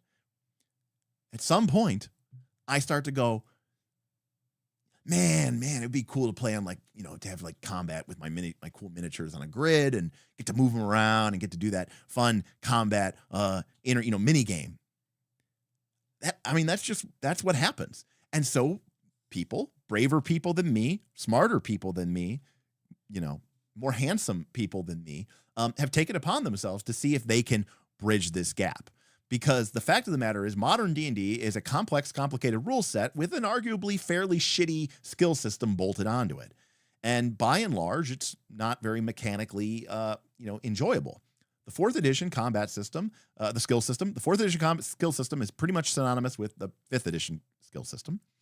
In fact, in 5th edition, you're either proficient or you're not. I guess you could have expertise or not. And guess what? In 4th edition, you're either trained or you're not. And the only difference is that in 5th edition, you're proficient or not. That changes, right, over 20 levels. It goes from +2 to +3 to +4 to +5. In 4th edition, it's just +5, from the beginning of the game. You're trained in that, +5. You're not trained in that, not +5. And that's it. That's the whole game. So, in that way, the 4th edition skill system is exactly synonymous with the 5th edition skill system. In fact, spoiler alert, the 5th edition skill system is the 4th edition skill system. They just stole it. And, they made it a little bit more, progressive so that you get that sense of like, oh, you start as crap and then you get better. You start +2 and then you end at +5. And to be fair, that does mean a little bit more in 5th edition because, the flat math and you don't have the level-based progression. So mostly we are playing D&D either because of nostalgia. Oh, you end at +6. Okay. Sorry. +6. There you go. So if you make it to the very end of the game, right, you get the high, and you get more. And so in that respect, 4th edition D&D, the skill system is even more basic. It's just +5 or not. And you know why? Because they said, why D&D 4th edition didn't spend a lot of time on skills? It's the same reason why 5th edition D&D didn't spend a lot of time on skills, because they're boring. That mechanic is boring. So if you need to have that mechanic, and if it has to be in there, then at least let's make it quick and painless and move on with our lives, right? And the fact of the matter is there's a whole shitload of tables out there that ignore the skill system anyways, right? They role play their diplomacy encounters, or when the players, describe how they're, using a battering ram, or they find a bench from the, previous room, they tear it off of the wall, they're holding it, they're using it as a battering ram. There's no reason to make an athletics check. We just say, yes, you knock the door down, right? And that's fine. That's a fine way to play. So you're bypassing the mechanics because you don't even need them. Because most of the time people say, yeah, these are kind of boring and unnecessary. Now, show me the modern group. Show me the modern traditional. And I'm sure there's one example of that. There are very few tables out there, right? There are tons of tables out there, I should say. There are tons of tables out there. You might be doing this yourself, and there's nothing wrong with that. You're playing a game that has a skill system, and you know what you do with that skill system? You ignore it most of the time, and you say stuff like, oh, you're going back and forth with the king, and the king agrees with you, and he's going to support your decision. And there's no diplomacy check. There was no bluff check. You're just role-playing it out. Or you describe how you look through the sheaf of papers and the desk, and the GM doesn't call for an investigate check. The GM doesn't call for a perception check. They just say you find it. They skip the skill system, right? And they just say you find it. How many people out there are doing that with combat? And I'm going to guess the answer is very low, because even Dimension 20 and Critical Role don't do that, right? Critical Role and Dimension 20 don't, you have this skill system that gets ignored all the time by like everybody in like all of these D20 games, right? Some people ignore, the diplomacy and the bluff and, all that other stuff. Other people ignore maybe most of the skill system, and they just, they play kind of old school, right? Where you just say, look, you just describe for me what you're doing. And as a GM, I'm going to say, yeah, that works. Yes, you use your rope and your climbing pitons, and you use your hammer, and you drive in a spike into the top of the thing. You knot your rope, and now you're climbing down the wall. We don't need to make athletics checks. We don't need to make climb checks. You've got a rope. You've got climbing pitons. You're well anchored. You're in a, Are you trained? Oh, you're trained. No need to roll. You're good, right? We skip these mechanics all the time, but there are almost no groups out there that skip combat. You might not have a combat, okay? But there are very few groups out there that just, you move into the door and you begin examining the strange icons on the nearby pillar. Rogue, you and the cleric have moved over to the altar where you see a demonic statue with ruby eyes. Suddenly the doors bust open and a horde of undead zombie warriors come pouring in. And in the back, a necromancer wearing black armor engraved with skulls and carrying a scythe overhead pushes them forward with black waves of energy rippling around him. All right, we're just gonna describe how this combat comes out, and I'm just gonna, make it up, right? No, very few people do that. It's totally something that you could do, but very few people do that. So now, just make one roll for the whole scrap. You could absolutely do that. That could totally be a mechanic, Derek. And if you did do that, Derek, you just described how the skill mechanic works, right? That's the skill system. Hey, rather than us waste all this time talking back and forth about shit that we don't know about, because neither of us live in the medieval times, about your character and my king and the politics and whether or not we support the elves from the lands to the south and about the ongoing racial tensions, we could role play all that out and we could talk about it and we could even act in character. You know what? Let's just make a skill check and skip it. That's what we're doing with the skill check. The game system is designed to, quote, skip that boring shit. That is what your game system that you're all playing wants you to do. It wants you to skip that shit. Now, it lies to you and it says, oh, it's your game. Use the mechanics as you wish. But it's not even giving you mechanics. It's giving you shit. All right. Tundalus. Now, that might be the fun part for you, and you could totally do that. That's amazing. That's awesome. But all I'm saying is realize that the game system knows that you don't care about that. You know, you are in the majority if you think that part is fun and you don't like dealing with any of this skill system bullshit. All right. Tundalus says, hey, hoping we get to talk about rituals. And here it is. Even the structure of PHB made role-playing feel tangential. I remember someone complaining how they shoved a tiny list of spells at the very end of the book like an afterthought. Well, spells have always been,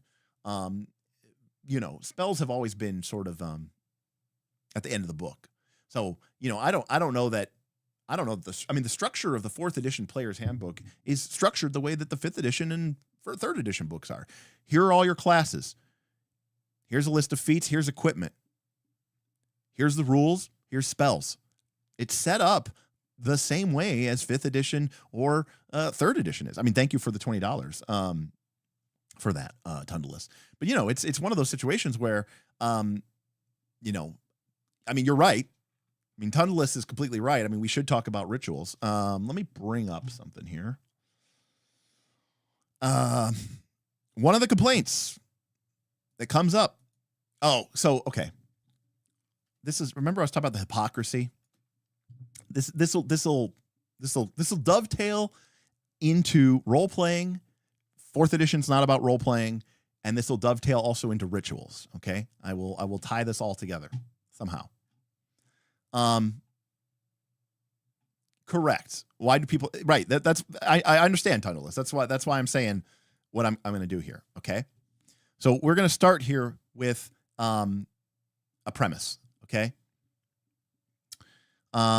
Which is, now I've seen this many times. It is anecdotal, but I've been around, I've been to Gen Con, like 25 times, maybe not 25 times, 20 times at least. Origins, bunch of gaming conventions. I've run games all over the place and been running games for 30 years. I have discovered something in my time here. And we've talked about this on the channel. We really talk about this a lot in our Knights of the Last Call Patreon Discord, which is this idea that when I always say what gets rewarded gets repeated, and the behavior that I wanted to, that I want to see, I want to encourage. Now, you could also punish behaviors, right? You can use a stick, but a carrot is usually more effective, and it is a game after all, right? So one thing that I've noticed is that, especially with your more, modern indie RPGs, you're powered by the apocalypse, or your Fate, or your Torchbearer, or whatever type games, is they will create mechanical incentives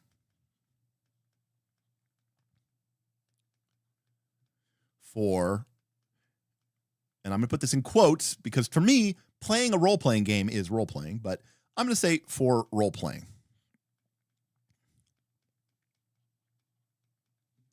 Now, to be clear, 5th edition D&D did this, and people, the vast majority of people, by the way, the vast majority of people are not playing Fate. They are not playing Powered by the Apocalypse. Ignored it, and they didn't like it because they didn't really incent with this. So the idea of mechanical incentives for role-playing is the following. Just in case we're not clear about this, okay? I'll use, 5th edition terms. My character is, has a temper. I'm angry. Okay. I have a temper. And I've written this on my character sheet. Now, can I play an angry character in 5th edition or 4th edition or 3rd edition or Pathfinder 2nd edition? Absolutely. Of course I could play an angry character. And it is totally up to me as the player character to be angry whenever I want, whenever it's appropriate. There's no system that is going to tell me whether I'm playing my angry correct or not. In fact, I don't need to be playing angry. So a game like Fate or Blades in the Dark or any number of other games says, hey, look, your character has the, angry trait. You wrote that down in your character sheet. It's important to you. So here's the deal. We understand that there's going to be time where your character, there's going to be a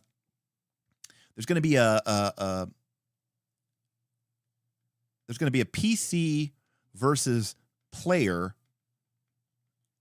conundrum. Okay. You're asking for help from the Thieves Guild.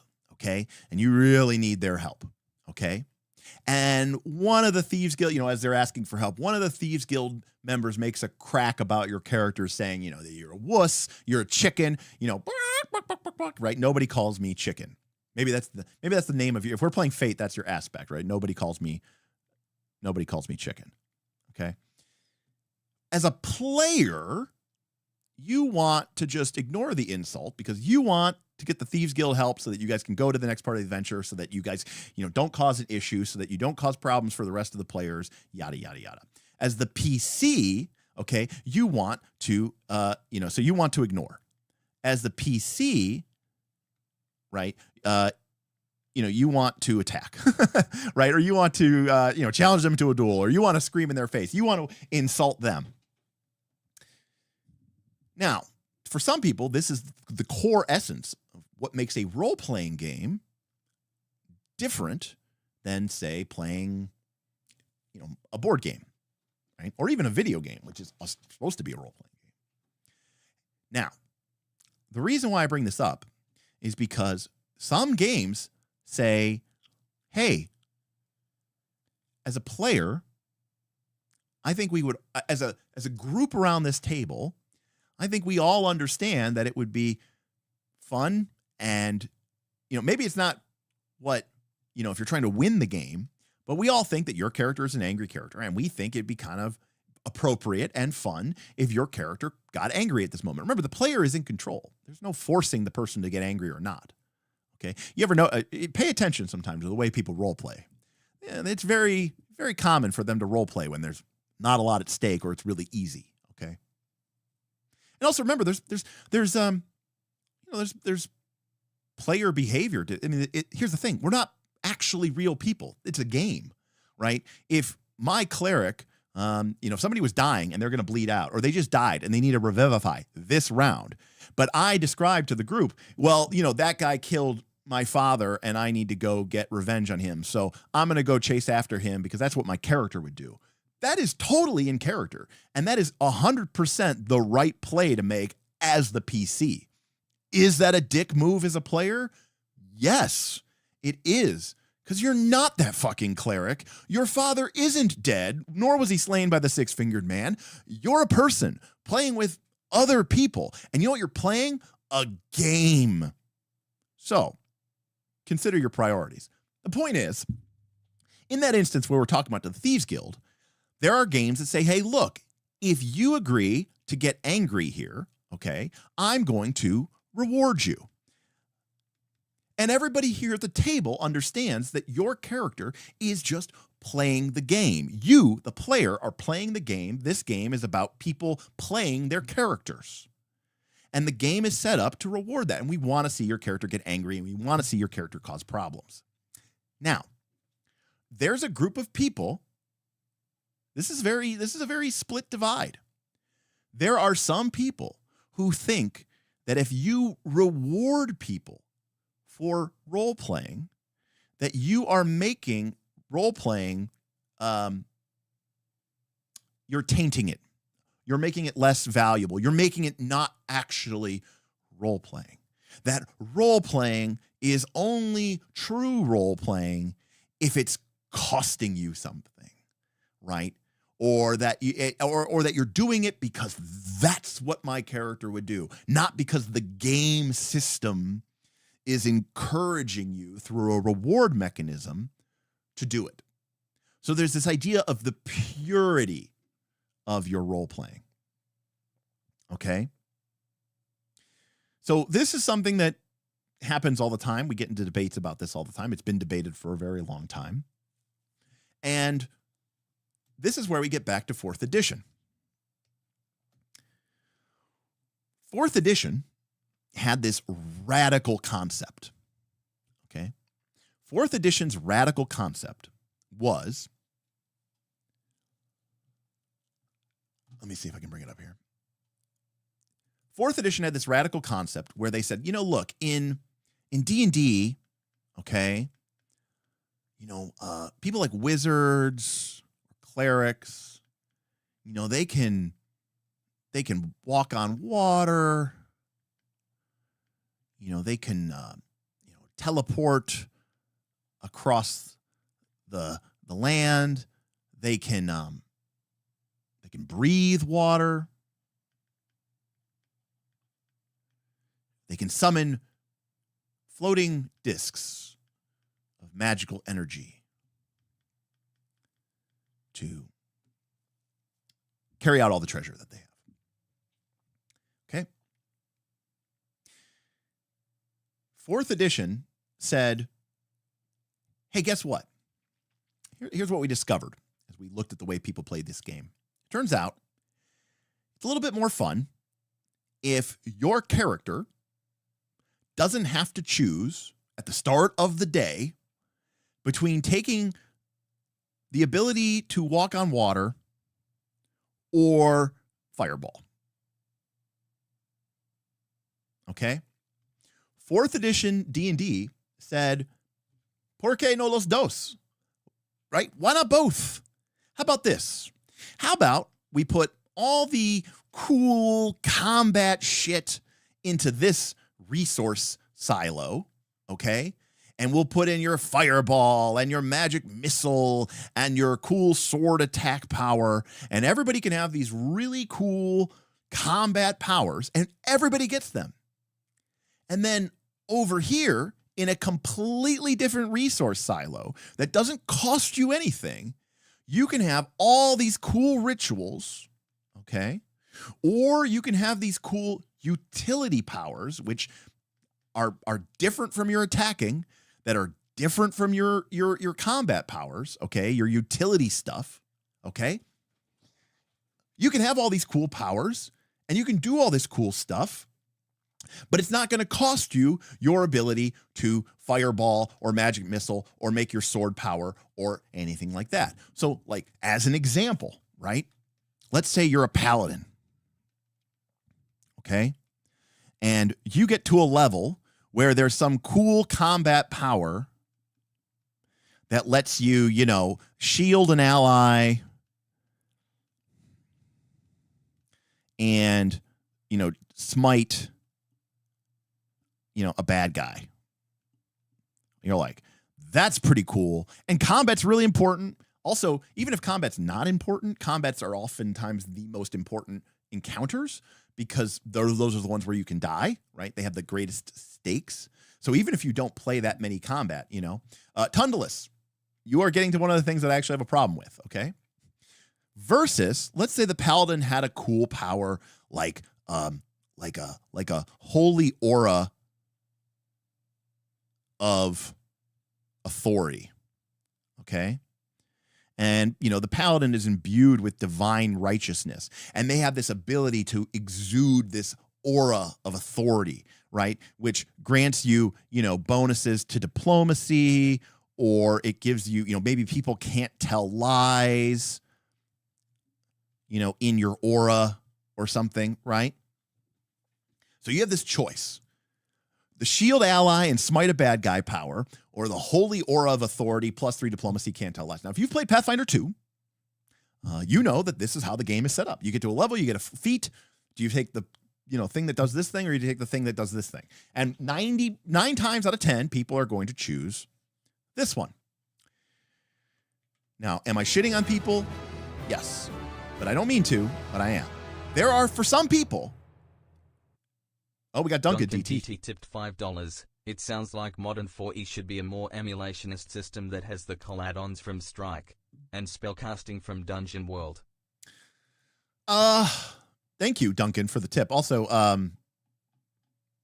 we had a super chat. I missed it. In fact, ironically, thank you for the thank you for the rant, Sebastian. You know you're on a roll when you miss a super chat. Thank you, Sebastian. I did, and you're right, and thank you so much for that. I did see that one, and I was like, oh, I'll remember it, and then I didn't. So Duncan said 4E should be more emulationist system, and I tend to agree that as quality of life add-ons from Strike, great, and spellcasting from Dungeon World. Maybe. I think if we stole the ritual system from Fabula Ultima, I think that would come out to a better system than the ritual system from Dungeon World a little bit. I like the use of the MP as tying everything together, but, generally speaking, I think you're right, Duncan. I mean, Fabula Ultima does a lot of stuff that I really like in general. Obviously it doesn't have the grid-based tactical combat, though. That's what it's missing, right? And Tunnelist is right. Another one of Maru's lessons. Players will always make the optimal choice, even at the expense of fun. In fact, one of Maru's lessons was make the fun choice the right choice. So here's the problem. You're a paladin. Your job is to, defend the party and smite the bad guys. And even if you do take the other stuff very seriously, that maybe these diplomatic encounters are really important. But they're probably not going to result in your characters getting killed. It's probably not going to result in a TPK. And so 9 times out of 10, people are going to choose the combat power. But here's the dilemma. 4th edition came in and said, you don't have to choose. This is an attack power. This is a utility power. Or it's a ritual.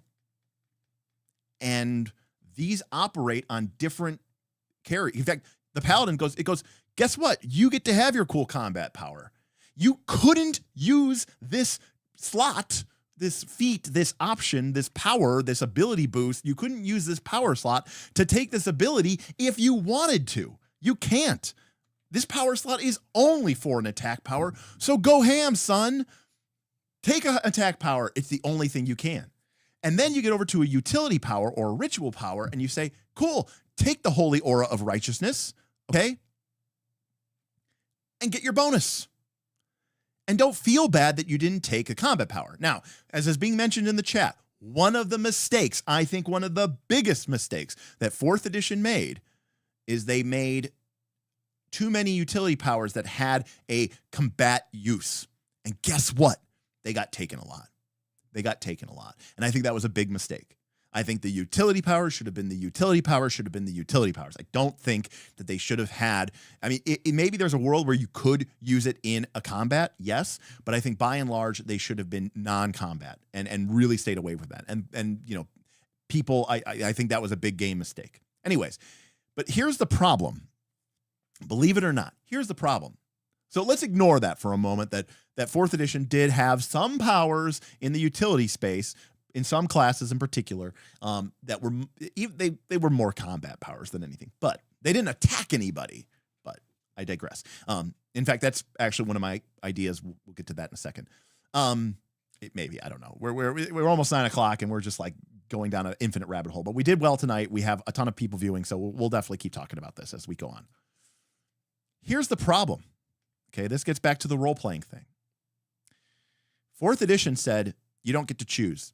You can have your shield ally, and you can smite a bad guy. And as I was alluding to before, Fireball, okay, Fireball is a level 5 daily attack power for the wizard. So the wizard gets to choose Fireball as their level 5 daily attack power. Water breathing is not a power. It does not compete with Fireball.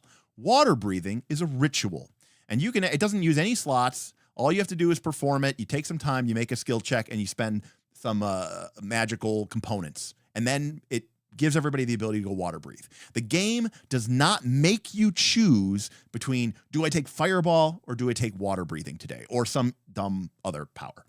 Here's the problem. That's awesome, but here's the problem. For some people out there, and Reddit called me and my patrons elitist know-it-alls. For some, so I'm going with that theme. For some elitist, snobby role players, they say, choosing this, they say, I don't like that I get the fireball and the water breathing. I don't like that I get the shield ally and smite a bad guy power and the holy aura of authority power. I like having to choose between the two of them. Because whereas everybody else chooses the combat power, I'm a role player. And because I define role playing as I make suboptimal combat choices, which is how a lot of people define role playing, whether they want to admit it or not, they go, I like games where I have to choose between the obviously useful power and the completely useless flavor power, and then choose the flavor. Because they say, see, look at that. I'm a role player because I chose the useless spell, right? And that makes me a role player because I'm paying the price. There's this idea in role playing amongst these people that if you're not suffering for your art, then you're not suffering, you know? Now, Tristan says, when you are looking at builds in an RPG, you're playing it wrong, in my opinion. Tristan, I don't know how often you visit this channel. We do have a lot of live streams. We have thousands of hours of live streams. You'll know that I hate builds. I absolutely abhor builds. Okay.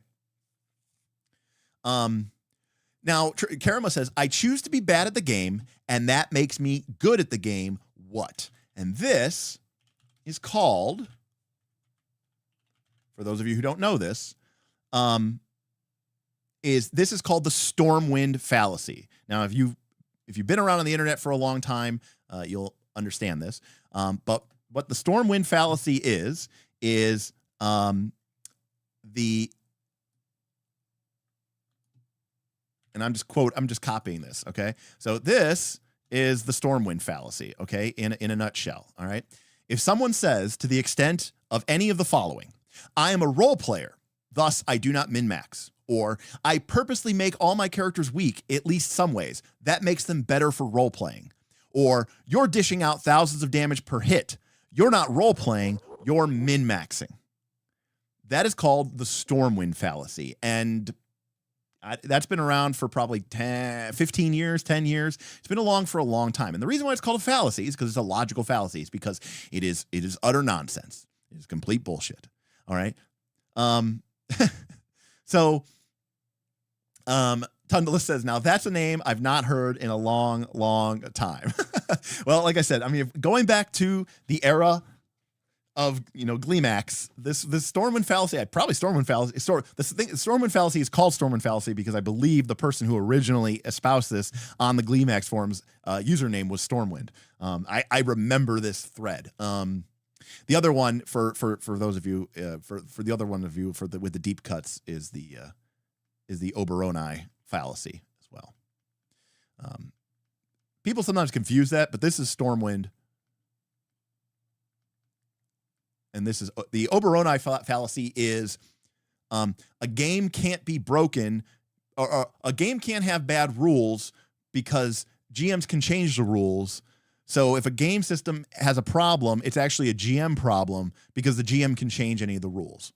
That's the Oberoni fallacy, that it's okay for a game to have bad rules because you have a GM and they can just change the rules. That's the Oberoni fallacy.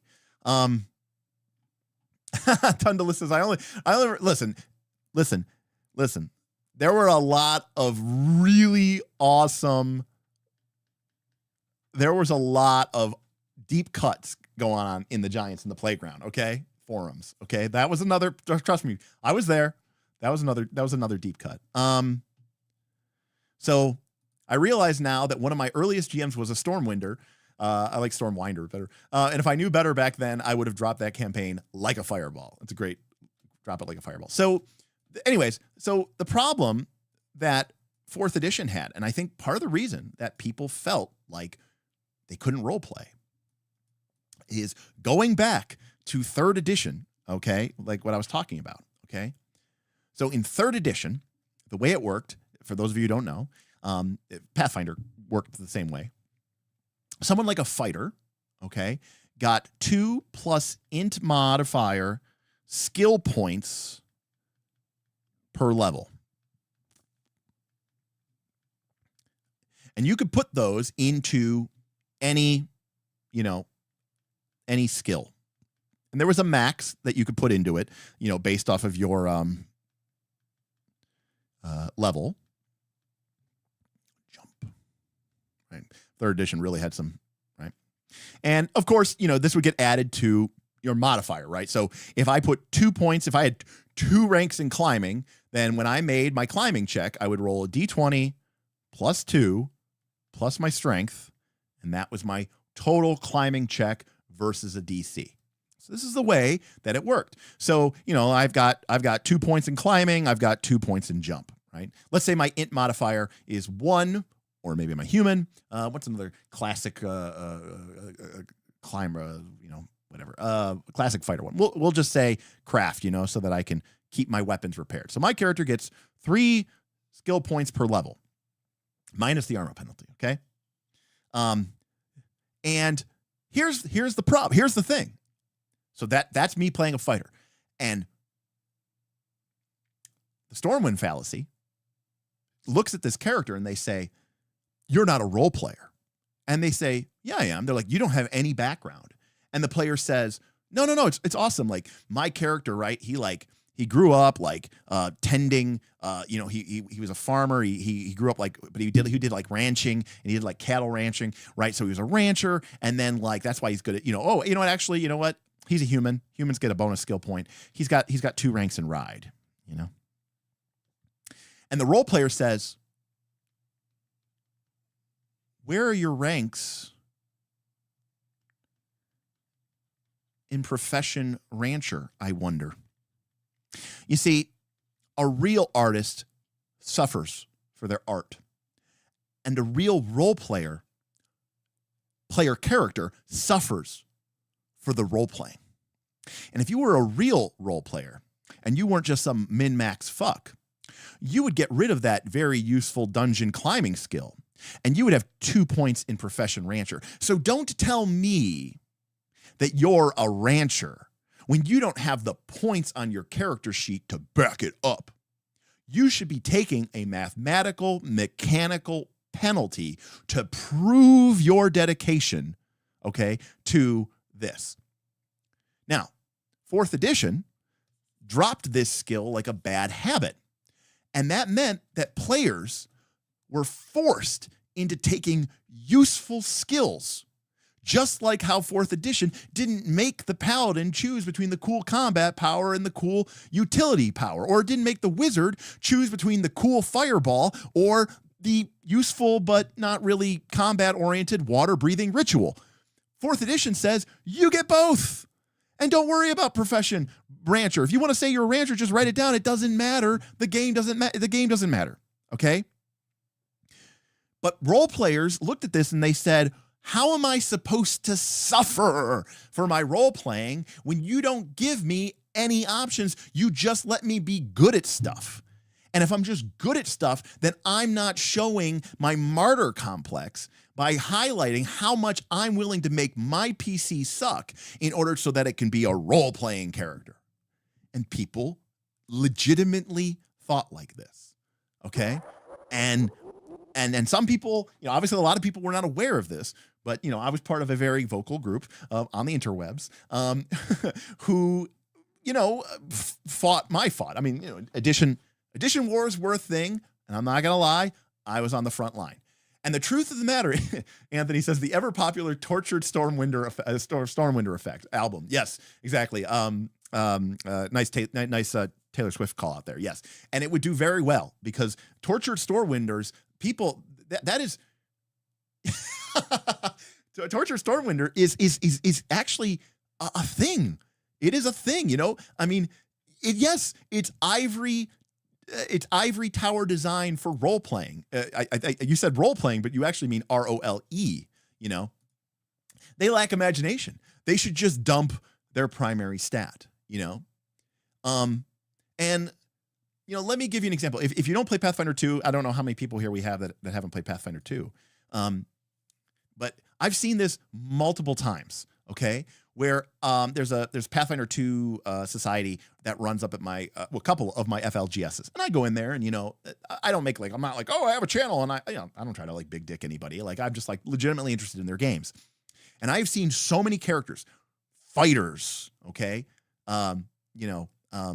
fighters, or I'm trying to think of another class, but we'll use fighter as an example. Fighters, and I look at their character sheet, and they're in leather armor. And I go, oh, are they like a dex fighter? Do they have an 18 dex? No. They have like a 12 dex, and they're in leather armor. And they basically go, it's because it's what my character would wear. And I'm like, that's cool and all, but please understand that this game system is going to punish the shit out of you for making this decision.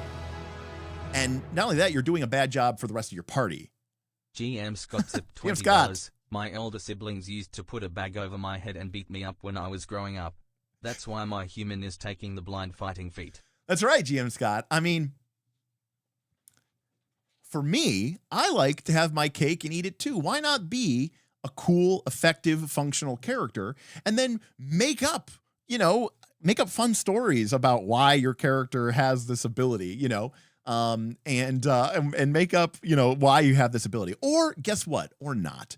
It's a game, and not everything has to, align with this perfect simulationist representation of your character. And that is why people really disliked 4th edition, because 3rd edition was all about creating this perfect simulationist element of your character, and it let you put these little points that totally was terrible for your character into these dumb choices or terrible feats. And 4th edition removed that choice and said, that shit doesn't matter. Just make it up. Like, it doesn't matter. You can say your character was a rancher. You could say your character's a baker. It's fine. Like, do you really need mechanics for that anyways? Why should we make you worse at combat because your character really wants to show people how much of a baker is? Also, aren't you supposed to be a fucking adventurer? Shouldn't you be a fighter first, or a ranger first, and a baker, like, I don't know, a distant 9th? But what Wizards of the Coast did not understand is that that's where people were moving. They were moving towards that, that idea of the game isn't about dungeons, and the game isn't about fighting monsters anymore. Now the game is just about building these fake people and mechanically be able to represent them. So I think this is why 4th edition really suffered with the you can't role play crowd.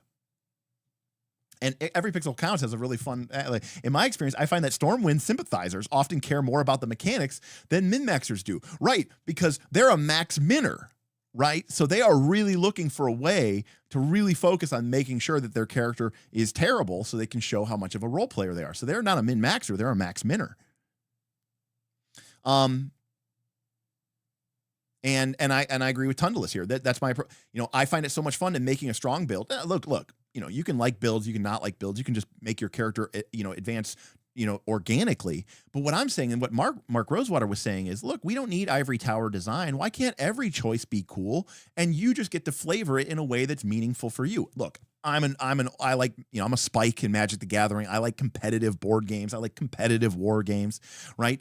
I don't mind, people being good at the game versus not being good at the game. But I mean, there's something to be said about saying, look, take any of these powers. They're all very cool. They're all very useful. You can't make a bad character. And guess what? We're not going to make you choose between the flavorful, fun option and the effective, combative option. Instead, they're either one and the same, or they're on different resource tracks, and we should treat it like that.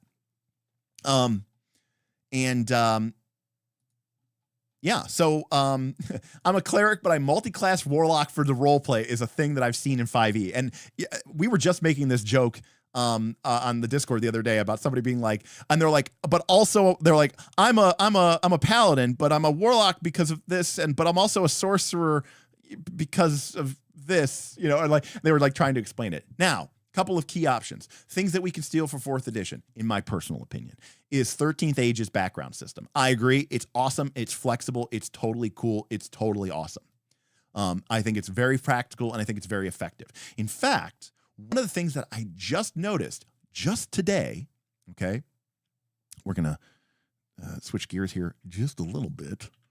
By the way, welcome to Night's Last Call. If you like tangents and rants and endless debates about RPGs and all this other stuff, welcome to the game. So one of the things that we realized today, I realized today, is that okay, this is a Pathfinder. This is a Torchbearer character sheet, okay, which is an RPG that I'm going to be playing. And here's the skills section. But notice something about these skills. All right, now if you were on the Discord, don't post what it was. If you found out because I mentioned it, don't spoil it.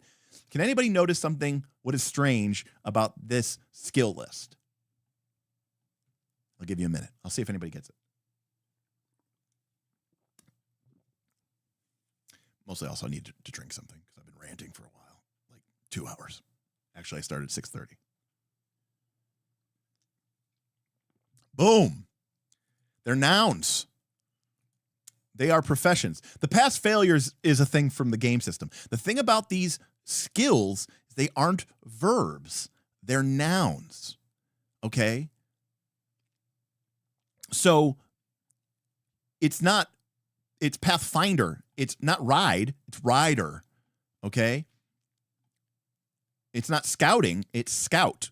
It's not hunt. It's hunter. It's not heal. It's healer. This is essentially a background system. And while we can infer certain things about what, mechanically, I think we can all understand that there are certain things that a cook can do, but we can also use our shared knowledge, our resonance, as Mark Rosewater would call it, of what does a cook do and what would a cook know and what could a cook use? What kind of knowledge set and skill set would a cook have? Great. We can use the cook skill for that. Okay. So I think that's really, really an interesting approach. And the reason, and it just occurred to me today, but this is the way that, 13th Age does its skill system. It doesn't have a skill system. Instead, you write down a series of background elements for your character. So you might say, I have +3, right? +3 former assassin for the Lich King. Okay. And then I also have +2,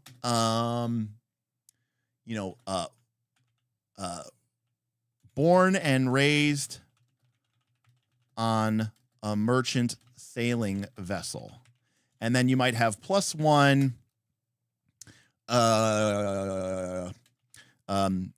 studied at the Royal Academy of History. Okay? Instead of skills in 13th Age, these would be my skill backgrounds. And the idea is, if my character needed to do something, say, with ropes, well, yeah, I was born and raised on a merchant sailing vessel. So I can make this check, and it'll be, a dex check or a strength check. Hey, I'm trying to, I have a lasso, and I'm trying to hook on this thing that's far away. Cool, make a dex check. It's not really about strength, it's about precision. Make a dex check. Hey, I was born and raised on a merchant sailing vessel. I'm probably pretty handy with ropes, wouldn't you say? I think so. Take your +2. So now I make a dex check +2. On the other hand, if I'm trying to sneak in somewhere, do you think I get my +3 bonus from being a former assassin for the Lich King? Sure. Do you think I know about undead because I used to work for the Lich King? Sure. Do you think I have a good knowledge of poisons? Sure, because I was a former assassin for the Lich King. So the background and the skill system all kind of commingle and do something. And now, is this any more interesting than the other existing skill system? maybe not. Mechanically, it's not. You're still just adding a number. But it does require us to do that additional step of connecting the fiction to our mechanics. And I think that is a valuable action. It also, as I said before, the skill systems suck in D&D. They suck in 4th edition. They suck in 5th edition. They suck in PF2. So let's just get rid of them and just have something really short, simple, and to the point. Because it's a boring mechanic anyways, right? It's not even the way that real people work. How many people do you know that develop a skill that is completely independent of any sort of suite of related skills? Most of the people who develop skills do so because of a career or because of an education or because of a series of actions, right? So overall, I think that it's a very interesting thing. And again, like I said, it leads to more in-game character fictioning, because now when my character does something, when my character sneaks in somewhere, we're reminded at the table. I don't have to write a background that no one's ever going to read. The table is reminded that my character used to serve the Lich King because I have to bring it up. Alex, by definition, this is not fluffy bullshit time. Fluffy bullshit time is role-playing that is not connected to anything mechanically. This is very much tied to something mechanically. In fact, this is what I call true role-playing, where you are describing things and role-playing and playing your character as a means to engage with the game mechanic itself, not just as an unconnected description layer, like a skin that doesn't mechanically change anything. It just is an overlay. In order for us to engage with this mechanic, then it works this way. Now, Tristan says raising a skill through use makes more sense than the way D&D does it. And Tristan, this is exactly how the aforementioned Torchbearer does. The way Torchbearer works is, you notice these passes and fails. If you accumulate enough passes and failures, then your skill rank goes up by 1, and then you reset these tracks, and then you start using the skill again. And as you pass and fail, right, you've got to get practice repetitions, but you also have to, push your limits and try harder things than, you can't just keep doing the same simple thing. You have to try difficult things in order to grow, right? You have to risk to learn. You have to learn to grow. And then when these fill up again, your rating goes up. And so the skill advancement in Torchbearer is done no other way but this. It is not tied to level. It is not tied to arbitrary, points or skill points. It is only happening diegetically. Now, that being said, do I think that has a place in a 4th edition game or like a 4th edition version 2? No, not necessarily. I just think that 4th edition as a game doesn't really care about the skill system because it's not trying to be this simulationist. It's not even really an accurate simulationist representation of the way people are. I don't think of people as a bundle of different skills. I think of people as, careers and experiences. And I think of, hey, he worked on a fishing boat, after college, and then he became a carpenter, and then he went back to school and he got into nursing or pharmacy tech, and, he hangs out at the bar and, he's good at pool and darts and he can handle his liquor. Right? Like, I think of people in terms of these broad experiences, these careers, these parts of their life. I don't think of them as these compartmentalized skills, right? I don't think that makes any sense to me. So in the simulationist game of them trying to make it more realistic and so that you can model a character through this list of skills, I actually think it becomes less realistic. And it also becomes really problematic when, because of the limitations of the mechanics of the game, your background is that your character was a former assassin for the Lich King. You take points in this and points in this and points in this, but you run out of points to take everything. And so now you're like, well, I did all that, but I actually I never got around to the hiding and sneaking part. And you're like, oh, so you can't hide and sneak? You're like, yeah, no. But don't worry. Suddenly, in 2 or 3 levels, I'm going to be awesome at sneaking because I'm going to take the skill and I'm going to get like +7 bonus overnight. And I'm going to be like, you're like, well, and they're like, well, why are you so good at hiding and sneaking? You're like, because I was a former assassin for the Lich King. You're like, yeah, but you weren't before when we met you. Matt was after you were a former assassin for the Lich King. So how did you get good at this if you were not good at this before? You're like, well, I leveled up. Like, what does that even mean? Well, how can you use in your verisimilitude, in your suspension of disbelief explanation of why your character became something, and then you use level, which is like the most unconnected, undiegetic, unverisimilitude thing existing in the game system? So, anyways,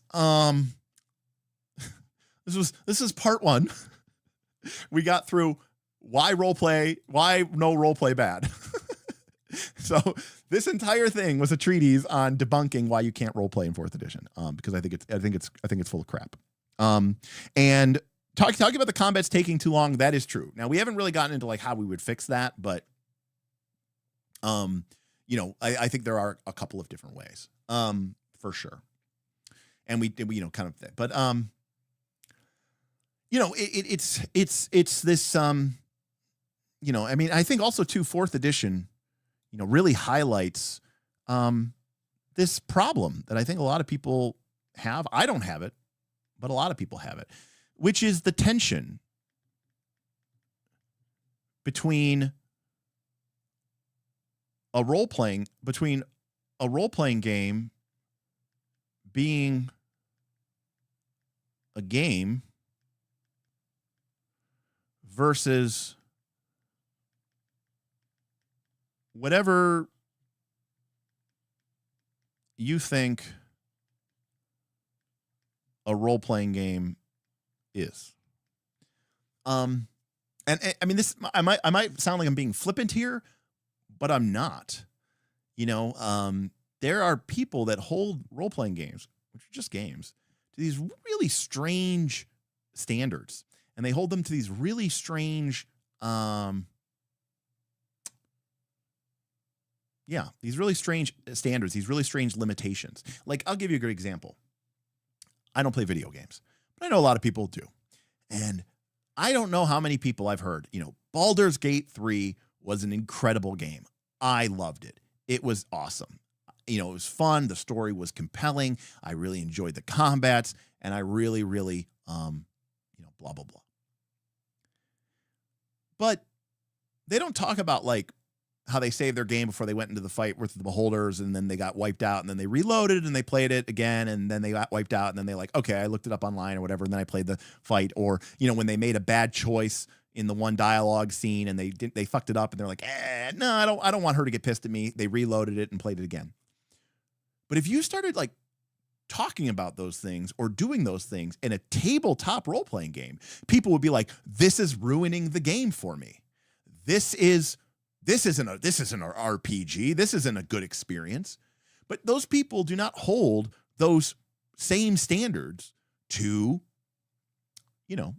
a role-playing game or a video role-playing game, even though they still enjoy the story. Now, I'm not saying that they're wrong. Maybe TTRPGs are held to a higher standard. But what I'm saying is that puts them in a really tough position, because at the end of the day, it is just a game. And it has all of the strengths and all of the limitations of being a game. And unfortunately, I think this is why people, by and large, don't want to be GMs anymore, because people expect for this difference to be made up for by the GM. And this is why people fudge, and this is why people, are whatever. The reason why there's a lot of or why they're staying away from being a dungeon master, it's because people expect for this game to deliver whatever experience this thing is that they are expecting. And the fact of the matter is, none of these games can deliver that experience. None of these games can deliver whatever it is that these people think that the game should deliver. And so the dungeon master feels this pressure to make up the difference. And they don't really necessarily know how. And that's why all these people are like, D&D 5e doesn't tell you how to play a D&D game. Yes, it does. It tells you about dungeons. It tells you about building a pantheon, about overland exploration, because that's what D&D is. what people's expectation is of what this RPG experience is supposed to be, I don't fucking know. But I haven't found a game yet that delivers on it. I don't know. Maybe Daggerheart will. I don't know. Although I think Daggerheart is, by the way, going to get buried because I think people are going to play it. They're going to be like, "Oh my God, this is a board game. Oh my God, it had cards. It felt like I was playing Magic. It felt like I was playing a deck builder." Can you believe it? And people will shit on that because TTRPGs are held to this different standard than any other form of entertainment. And I myself am still trying to quite kind of figure out why that is.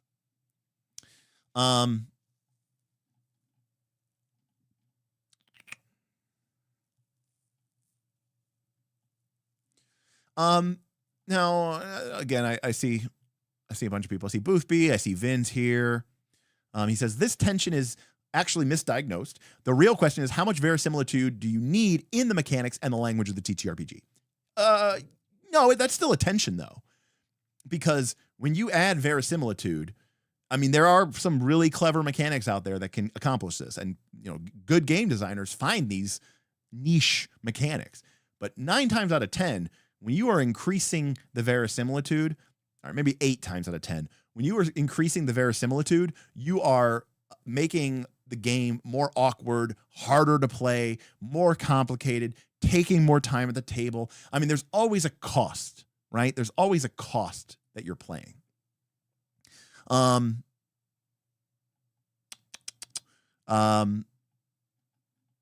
yeah, I mean, Tristan, the numbers, the high level 4E solos had like 1,200 hit points or something like that. Now, Beowulf, my good friend Beowulf, says, if FBT is role-playing and not connected to anything mechanically, then there shouldn't be such thing as FBT because role-playing should create ripples in the fiction that eventually collide. If you are doing something that is having an impact mechanically on the game, that is going to change the fights that you're going to fight in the future, that is going to potentially get you something, then I would argue that is starting to blur the line of what FBT is. However, in my experience, a lot of people aren't doing that. FBT is the equivalent of talking about the weather. It's the equivalent of small talk. It's at the office while you're waiting for your microwave to, your burrito to finish, and you're just talking to this random person, how was your holidays? Oh, good. This was like a clip that was going around on like TikTok or Instagram, like every office after the holidays, ask question about holidays that I don't care about. Respond with, well, family, right? And then I respond, yes, I also understand this predicament. Oh, crazy to be back at work though. It's a pointless conversation and you're just shooting the shit. And we do this in real life to either waste time or because we're too awkward to do anything else, or because we're forced into a painful character situation, social situation. I don't want to do that at my game. That's my fun time.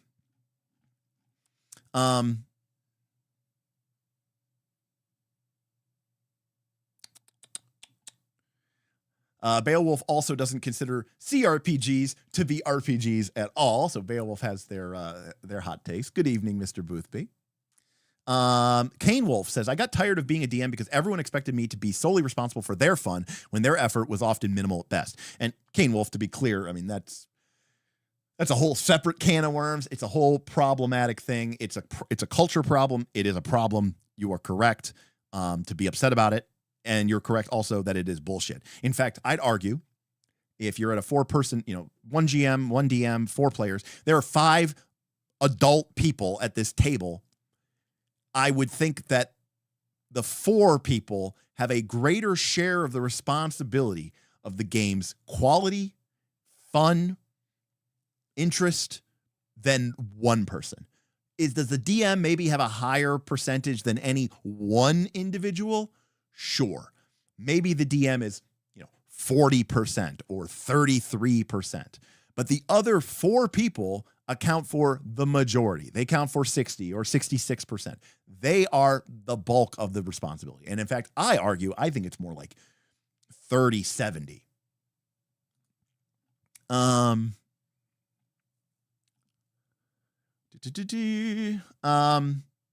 Anthony, I'm interested to see how Daggerheart will succeed because the cards break the mold of only needed character sheet in RPG, and the 2d12 hope fear outcome really adds to the GM's mental load, which is funny because it's designed to reduce the GM's mental load. Because what these game systems are trying to solve for is what we were talking about earlier, which is this. We were talking about right here, where people have this expectation about how an RPG is supposed to be played, and they go, "I don't have the skill to do that." And let's be clear here, it's a skill. And so what these games come in is they come in and they say, "What if we make the game force the GM to be a game master?" That's a tough order, because the only alternative to how do I become a GM is, you got to play with a bunch of GMs who are already good, and then you have to learn from them, and then you have to run a bunch of games yourself for like 5 or 10 years, and then you'll learn tricks and traits, and you need to not be influenced by any of these, outside media influences that might influence how the way you view GMing. And then that's how you become a good GM. That's hard to sell to people. That's a hard pickup, to people. GM Scott says Daggerheart also requires a person to add 2 numbers together. This is very difficult for most people.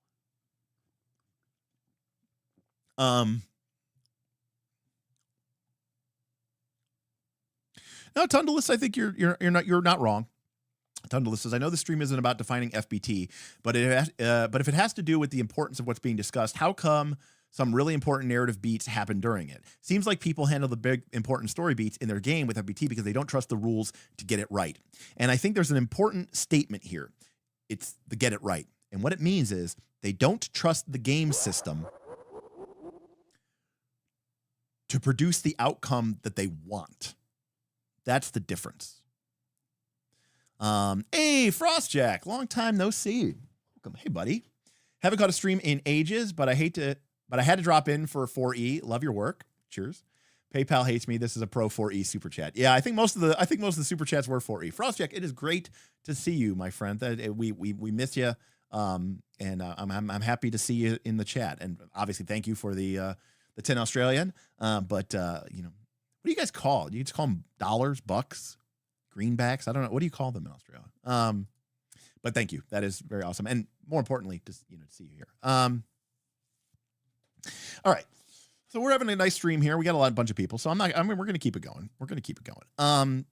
We call them outback kangaroo, koalas, dollary dues. I like all these names. All right. So this is just going to be random 4E discussion things, and you guys can chime in as you want. Pathfinder 2 has this problem too. So I saw somebody say, let's talk about magic items. There's a million things we could talk about. Let's talk about magic items. To be clear, we will do another stream here shortly about 4E because this is great support, and I love talking about this game. And I'm really curious to see what Tundalus does in V2. And, and I've always said, if I ever had a fantasy heartbreaker that I would want to make, it would be to make 4th edition better. All right. So this problem is complex and nuanced and relates back to, and Pathfinder 2 has this problem too. All right. We've talked about this on the stream before, so I apologize, but all right. So this is the Batman v Superman problem. And 4E, it was caught in the middle big time, and it suffered from it. To be very clear, before I start, I don't think 4E handled this well. Like,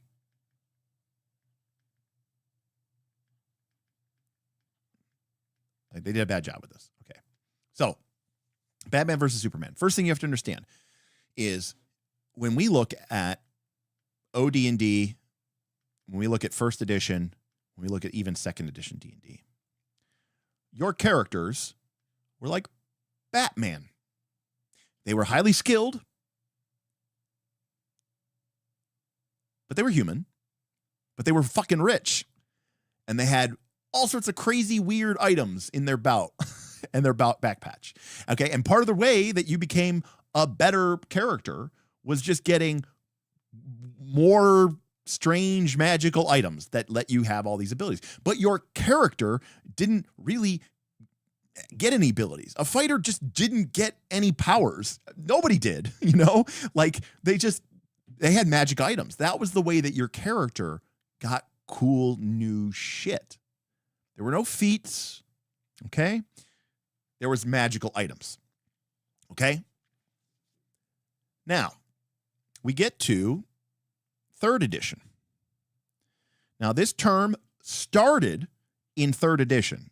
It got applied to 4th edition. This was a frequent term that used to get used in all the forums, okay? And it was called Magic Item Christmas Tree. And this term, I think, originated from like the old paper doll character model that came with like one of the character sheets, and it kind of like, you know, because there was like one box at the top for like your helmet, and then you had like 2 boxes for like your back and cloak, and then it just kind of keep going down and down and down. And the idea was that your character looked like a magic item Christmas tree because you were just a character who was just bedecked in magic items. Now, in 3rd edition, characters became more powerful. You started to have, you know, feats that made your character be able to do stuff outside of their magical items. Okay. But magical items also became more mundane. Okay. They were just, you know, plus X bonus to stat. Plus, you know, +4 ring of protection. That gives you a +4 deflection bonus to AC. +5 cloak of resistance. It gives you a +5 to your 3 saving throws. +3 amulet of natural armor, which gives you a +3 to your natural armor defense. A +6 bracers of strength, which gave you, or belt of strength or whatever. They gave you a +6 bonus to your strength score. Now, 3rd edition, in fact, oftentimes this was called the Big Six. Okay. And if I can remember them correctly, it was your magic weapon. It was your magic armor. It was your stat enhancer. It was your deflection bonus to AC, aka your ring of protection. It was your resistance to saves, aka your cloak of resistance, and it was your I think it was your amulet of natural armor. And, you know, the math in 3rd edition wasn't, you know, so tight that it you know, that the game completely fell apart if you didn't have all 6 of these things at the correct level. But the fact is, these were the items that you needed. And you know what? These items had like no flavor. Okay. They were just +X, +X, +X, +X, +X. They were very, very boring. And the problem with 3rd edition is 3rd edition made this decision to democratize magical items. And no longer were magical items locked in this weird world of GM. You know, you couldn't make magical items in 1st edition or 2nd edition. There were no rules for this. And there certainly wasn't this idea of the magic item market. So something like a ring of protection existed in 1st edition D&D. Okay. And it gave you a bonus to your AC. And it was a highly coveted magical item. But the only way you got it was if the GM randomly rolled it on a treasure table, or if, the GM placed it deliberately in the dungeon and you went there and you found it, and it was boring, but it was awesome because it gave you this big bonus. But it wasn't like a situation where everybody in the party just has one. Okay. And you're like, oh, well, why doesn't the wizard go make 6 rings of protection? Have you read the magical item creation rules from 1st edition and 2nd edition D&D? They were fucked up. It was like you had to go on like 8 quests and spend like millions of gold. It was wild. Okay. Well, 3rd edition, not only did 3rd edition introduce feats that made it very easy to craft magical items, but 3rd edition also went a step further and kind of implied. So 3rd edition did 3 things. 1, it made magical items easy to make. 2, with the implication, right, that the math needed them, there was sort of this pressure on the GM to make sure that the players would have access to them, either through a magical item market or, making sure that they didn't ban the feats. There had to be a method that the group could get to them. Furthermore, the group, now that they had all this gold and they know that they need this math, and the GM has made them available because of a magical item market or because of a crafting feat, that's where the players are going to spend their gold. Trust me, these 1st edition players, okay, they weren't holier than thou. If the GM had told the 1st edition players, hey, here's all, you have all your tens of thousands of gold. If you guys want, you can totally go buy magic weapons, magic armor, bracers of ogre power, or belt of storm giant strength. You can buy cloaks of resistance and rings of protection and amulets of natural armor. If you gave people that option or that implication that this stuff was required and the GM made it available, yes, these people would have bought this shit. Of course they would have. But you couldn't, so they didn't, and you didn't need to, so there wasn't a pressure to do so. But 3rd edition set the expectation that the math was needed.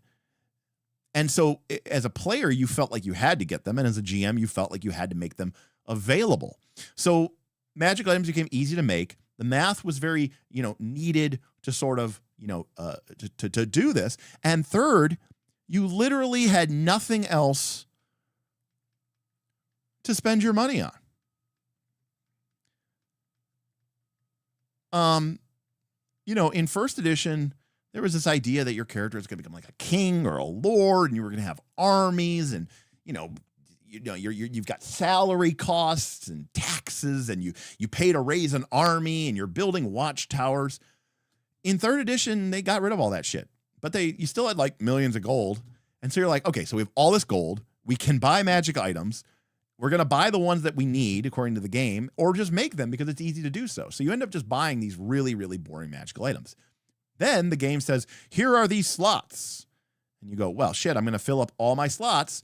And if I have to choose between the really cool, fun, flavorful, weird magical item or the one that just gives me a flat bonus, I'm just going to choose the one that gives me a flat bonus.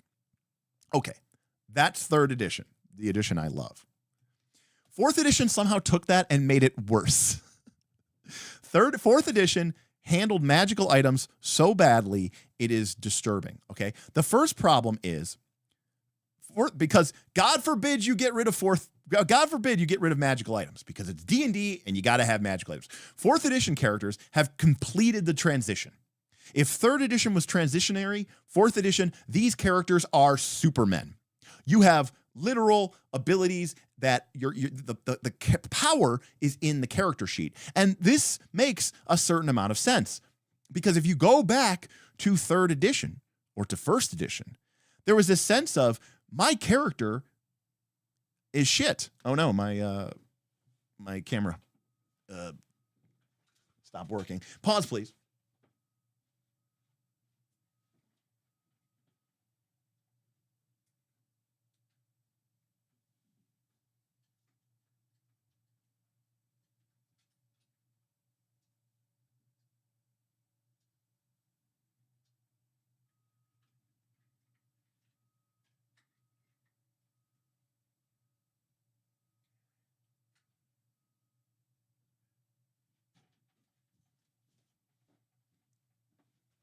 All right, we're back. So, production team, yes. Actually, it's really funny. Is my camera is actually on a dummy battery, so it's plugged into AC power, but sometimes it just gets wiggled loose. So, anyways, the idea was that your character, what almost didn't matter. It was all about your magical items, right? I mean, this was a common refrain. Okay, if I asked my players, would they rather be hit with a disintegrate or a Mordenkainen's disjunction, they would say disintegrate 9 times out of 10. In fact, if a character had the option between getting their character killed or having one of their magical items get destroyed, they were going to choose having their character killed every single time. So, because not only one was it easier to replace, your dead body, but also they were like, it wouldn't make a difference. If my character lost my magical items, they wouldn't be worth playing. So there was this sense that like the emphasis was not on who your character was, but what shit you had. And that, that idea of Batman was very popular in the 70s and the 80s. But as we moved through the 90s up into the release of third edition, I think this idea of the Superman complex began more and more prominent. And it really culminated, I think, in fourth edition, which released in 2008. And not because of World of Warcraft, but because of comic books and anime. So I think that is where fourth edition got this idea. Because if you look at your Marvel superheroes or your DC superheroes, all right, outside of Batman, right, they don't have 18 magical items. The reason they're cool is because they're powerful, because they're good at what they do. So fourth edition gave characters all these really cool, amazing powers. But they said, but we're still D&D, so we still need you to have a boatload of magical items. And so you did. And so what you ended up having is characters in fourth edition that not only have, I'm not even exaggerating here, this is at 30th level. You had 3 at-will powers. You had 4 encounter powers. You had 4 daily powers. You had 7 utility powers. I'm ignoring themes. And I think some of my characters some of the characters I GM'd for, I think they had somewhere between 10 to 20 magic item powers. And this was way too much. And not only that, fourth edition introduced this idea of tighter math, to the point where if your character didn't have the right bonus magical item, you weren't going to be able to hit. And so getting a magical item didn't even feel like you were getting a bonus. It was expected. It was part of this treadmill. The 4th edition Dungeon Master Guide literally fucking talks about magic item, and I just shudder even still writing this, wish lists. And they encourage you to get wish lists from your players and make sure that the items that you're putting into the dungeon match what their characters want from their wish list. Like some sort of fucking GM Santa Claus. Terrible. But before you get all righteous, yeah, you had to do that. You see, in first edition, D&D, maybe I'm rolling randomly. You can't buy magical items in town. God, no. You can't buy magical items in town. So the only way you're going to get a magical item is in the dungeon. You can't make them. So maybe as a DM, just to be kind of a jerk, or not a jerk, but just to be funny, but or maybe you're just rolling randomly. The player discover they're making their way through the dungeon. They enter into a strange temple with strange tentacle shapes, like a kraken's tentacles carved into the pillars. And as they go in there, they're attacked by 6 watery, chul-like creatures. They defeat them. And in the back, they find an ancient altar. And there, gripped onto the altar with 2 metal pegs held in esteem, they find a +3, holy shit, trident of fish command.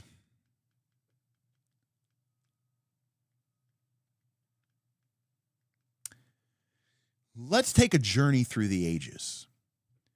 In 1st edition, there were no magic item marks.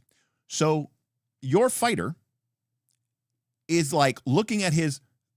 Now, here's the thing. What does your character use? Well, my character uses a greatsword. In fact, I have a +1 greatsword. It's awesome. You're throwing that shit away or giving it to a hireling or, you're doing something. And guess what? I'm the guy who uses the +3 trident now. Number 1, it's a bigger bonus. Number 2, we're playing 1st edition where some creatures literally had immune to weapons that aren't +3 or greater, right? Golems come up. So this weapon will let me hit creatures that I could not even hit with my +1 greatsword. They literally had infinite damage reduction, okay? But here's the other thing. Now, you might say, well, yeah, because the weapon's better. But also consider this. My fighter in 1st edition, there was no feat tree. There was no subclass. There was no weapon specialization, okay? I am a great sword fighter, and I went to the great sword thing, and I went to Great Sword University. You know what my bonus to hit with a great sword is? The same as it is with my trident. Except actually my trident is 2 higher because it's +3 instead of +1. There's no difference. So when I find the +3 trident of fish command, I'm like, hell yeah, I can use that. And it's actually legitimately better for me. And I don't feel bad about using it.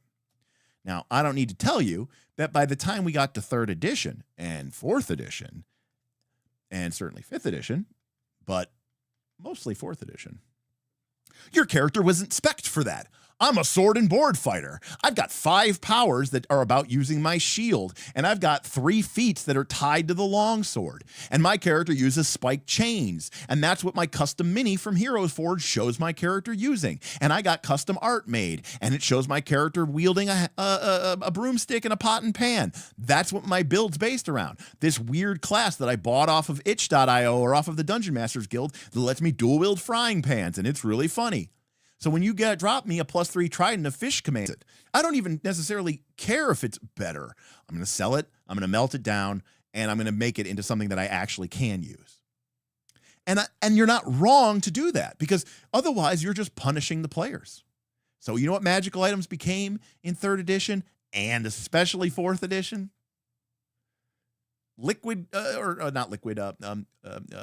Portable cash. You'd liquidate it. You'd melt it into whatever magical item you want. And it definitely killed it in 3rd edition, but maybe it was just knocked unconscious, right? Dying rules. It definitely got coup de grace by 4th edition. 4th edition killed. 4th edition literally had a mechanic to melt your magical items down into a magical dust called residium. Not even kidding. I'm not making this up. And then that residium could be used at a 1-for-1 gold basis to be converted basically into any other magical item of your level or lower. It was wild. And so the era of magical items being cool or fun or quirky came to an end. And so, but rightfully so, because if we'll go to 3rd edition. Well, we won't just shit on 4th edition here, okay? If we go to 3rd edition and I have weapon focus, longsword, weapon specialization, longsword. By the way, people, how quickly people forget. 3rd edition, D&D, 3.5 edition, the wholly vaunted 3.5 edition D&D. Pathfinder 1, I could be wrong, but please, didn't have retraining rules. That is a new concept. So in 3rd edition, if I took weapon focus, longsword. Weapon specialization, longsword. That's 2 feats. Greater weapon focus, longsword. Greater weapon specialization, longsword. I couldn't change those. You think my character is going to use something other than a longsword? No. And in fact, when you give me a magical greatsword or a magical trident, I'm not going to use it. Even if it's probably, quote unquote, a better weapon magically, I'm not really going to care. And then luckily the game has given me avenues to just melt that sword down or sell that sword and then, go make or buy an item that I can actually use. And so there's no point in 3rd edition in awarding your 3rd edition had random magical item tables. But they realized that by 4th edition, they're like, oh, this is stupid. We're looking at the way people play 3rd edition. And when we roll magical items randomly, or when the GM hands them out randomly, what we're seeing is that the players are selling them and just turning them into items that they can use anyways. So when 4th edition came around, they were like, hey, why don't we just do what people are doing anyways and either just award them an item that they actually want to use, or make it super easy to literally melt the magical item down into magic item dust, call it residuum, and let people make whatever they want out of it.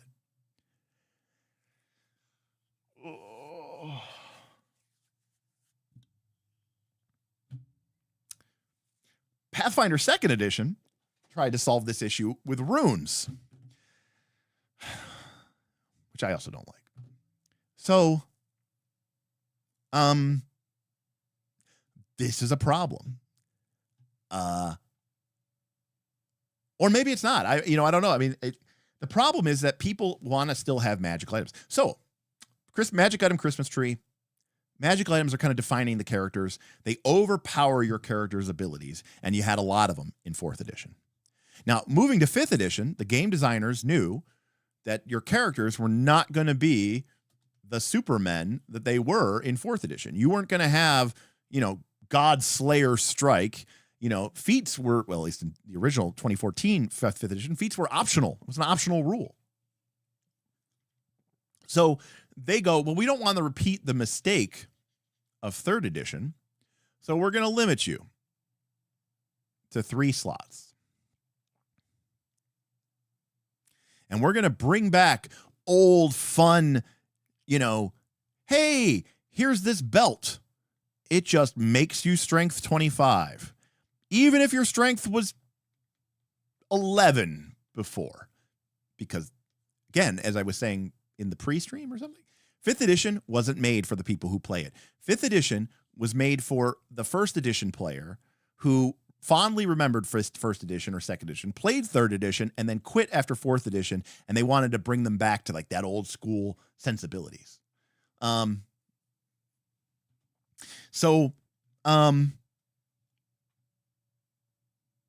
Dr. Metropolis says, why not give players what they want? I don't understand why I would give them stuff they wouldn't want to use. Well, Dr. Metropolis, that is exactly why the magical item solution in 4th edition was to just give them the items that they want. The answer, Dr. Metropolis, is because there is a fun element of the game in terms of outside the box problem solving that emerges when your focus of the game isn't just on numbers go burr and combat prowess, okay, but on rather creative problem solving. And a lot of the old school magical items didn't necessarily have a direct one-to-one use in, say, a combat.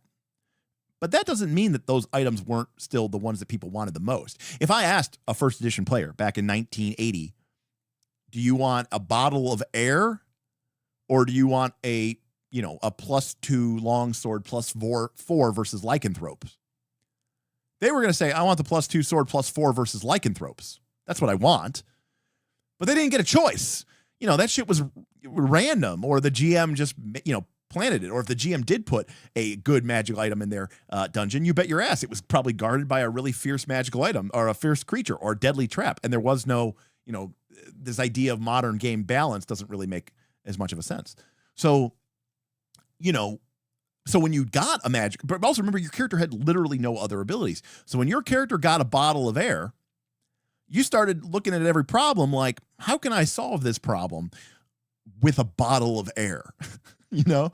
So like, you know, I remember in a Pathfinder game that was trying to be old school. Now I had to house rule the game to make it out old school. By the way, I house ruled it by getting rid of all magical item crafting feats and getting rid of magical item markets.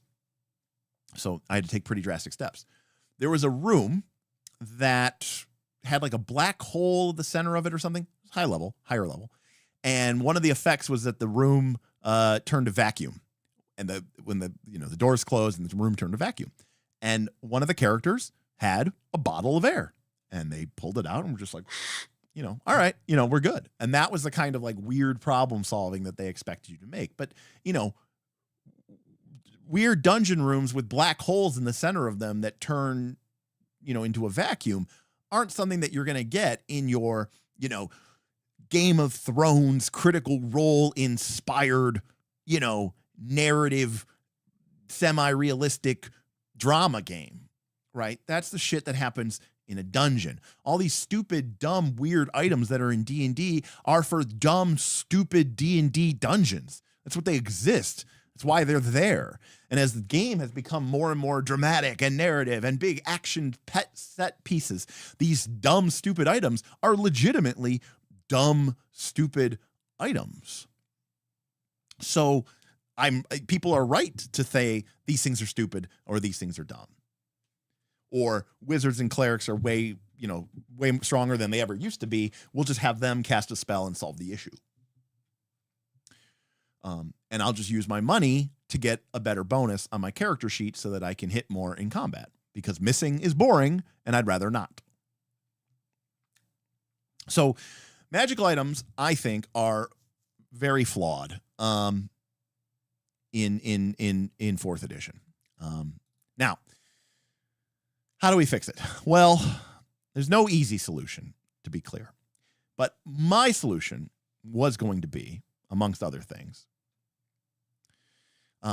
later in the game, believe it or not, I'm actually okay, because fourth edition had a problem where all these magical items had like a power, and that just became overwhelming. They tried in fourth edition to make the items not just here's a bonus, because those were very boring. But my solution was later in the game, life history, during the Essentials era, they came out with this idea of rarity. And you had common, uncommon, and rare items. And at first I was really excited about this, and then they kind of really did nothing with them. And so I was like, okay, so this is a problem. My idea was that I wanted characters to have most of their items be common magic items. These would be things that you could buy, you could make. They would offer a simple plus X bonus, which at the time, the math of the game basically required for you to be able to use. And the most important thing about this is it's a fire and forget item. I don't really need to know about it. It's something fun for your character to spend their money on, and it's kind of got a fun, progression element. And your character could go get their, their bracers of strength or their, cloak of protection and put it on their character. And it's kind of a set it and forget it. It's something that you put on your character sheet, you fill in one slot with a +2 bonus, and it doesn't really come up, and it doesn't take time at the session, and it doesn't really define your character, and it mostly is mathematical, and it doesn't give you any new powers or abilities, and it doesn't make an impact on the game. Now, uncommon and rare items were going to be things that the players could definitely not buy. Maybe they might be able to make them, but it would be more involved process and might even involve going and doing some adventure. And the idea of the uncommon item was that it would grant some sort of static bonus too, because you didn't want players to feel like they had to choose between something cool and fun and the thing that was giving them the generic bonus. So, the generic bracers of strength might give you +2 to your strength. Whereas something like the armbands of, the armbands of Asgard or something like that, would also give you, +2 to your strength. But they would also give you a daily power. And I'm going to say of moderate utility. The key here is that it is not an attack power. It is something that takes up like a minor or a move action, or maybe it's something that you can use out of combat. And it's something that's going to make an impression on the game. And people are, their characters, again, any of these common items, no one is going to know you have these items unless they're like looking at your character sheet. The uncommon items, it's like, oh, everybody, yeah. So like exactly Dr. Metropolis. Like people go, oh, yeah. Dr. Metropolis has those boots that like give him flying for a turn. And he can do that once a day. It doesn't define your character, right? But it's something that people notice, and it's something that makes an impact on the game, and it insists upon itself a little bit because it's going to take up game time during the course of the game. But it's also something a little bit more special. It's not just something you bought. It's something that helps define your character, but it does not define your character. Now, rare items definitely cannot be bought and probably cannot be made, at least not in any sort of normal sense. Now, rare items are actually, of course, they're going to give +X, maybe even +Y. They're going to have a daily power, and it is going to have what I will call a significant impact. This is the kind of daily power that when you pull it out, it's like, it's like dropping the hammer. It's your big kind of nuclear option. But in addition, the rare item would also have an encounter power. Now, these, and I'm going to say of strong impact, meaning it competes with your character's class powers. And these, by the way, could and can be attack. The idea of the uncommon is it's more of a utility power. But the rare item could, I doubt you would want both of them to be attacks, but one could be an attack, one could not be attack. And they could both be attacks, but we'll concede. Now, why do I want this to be an encounter power?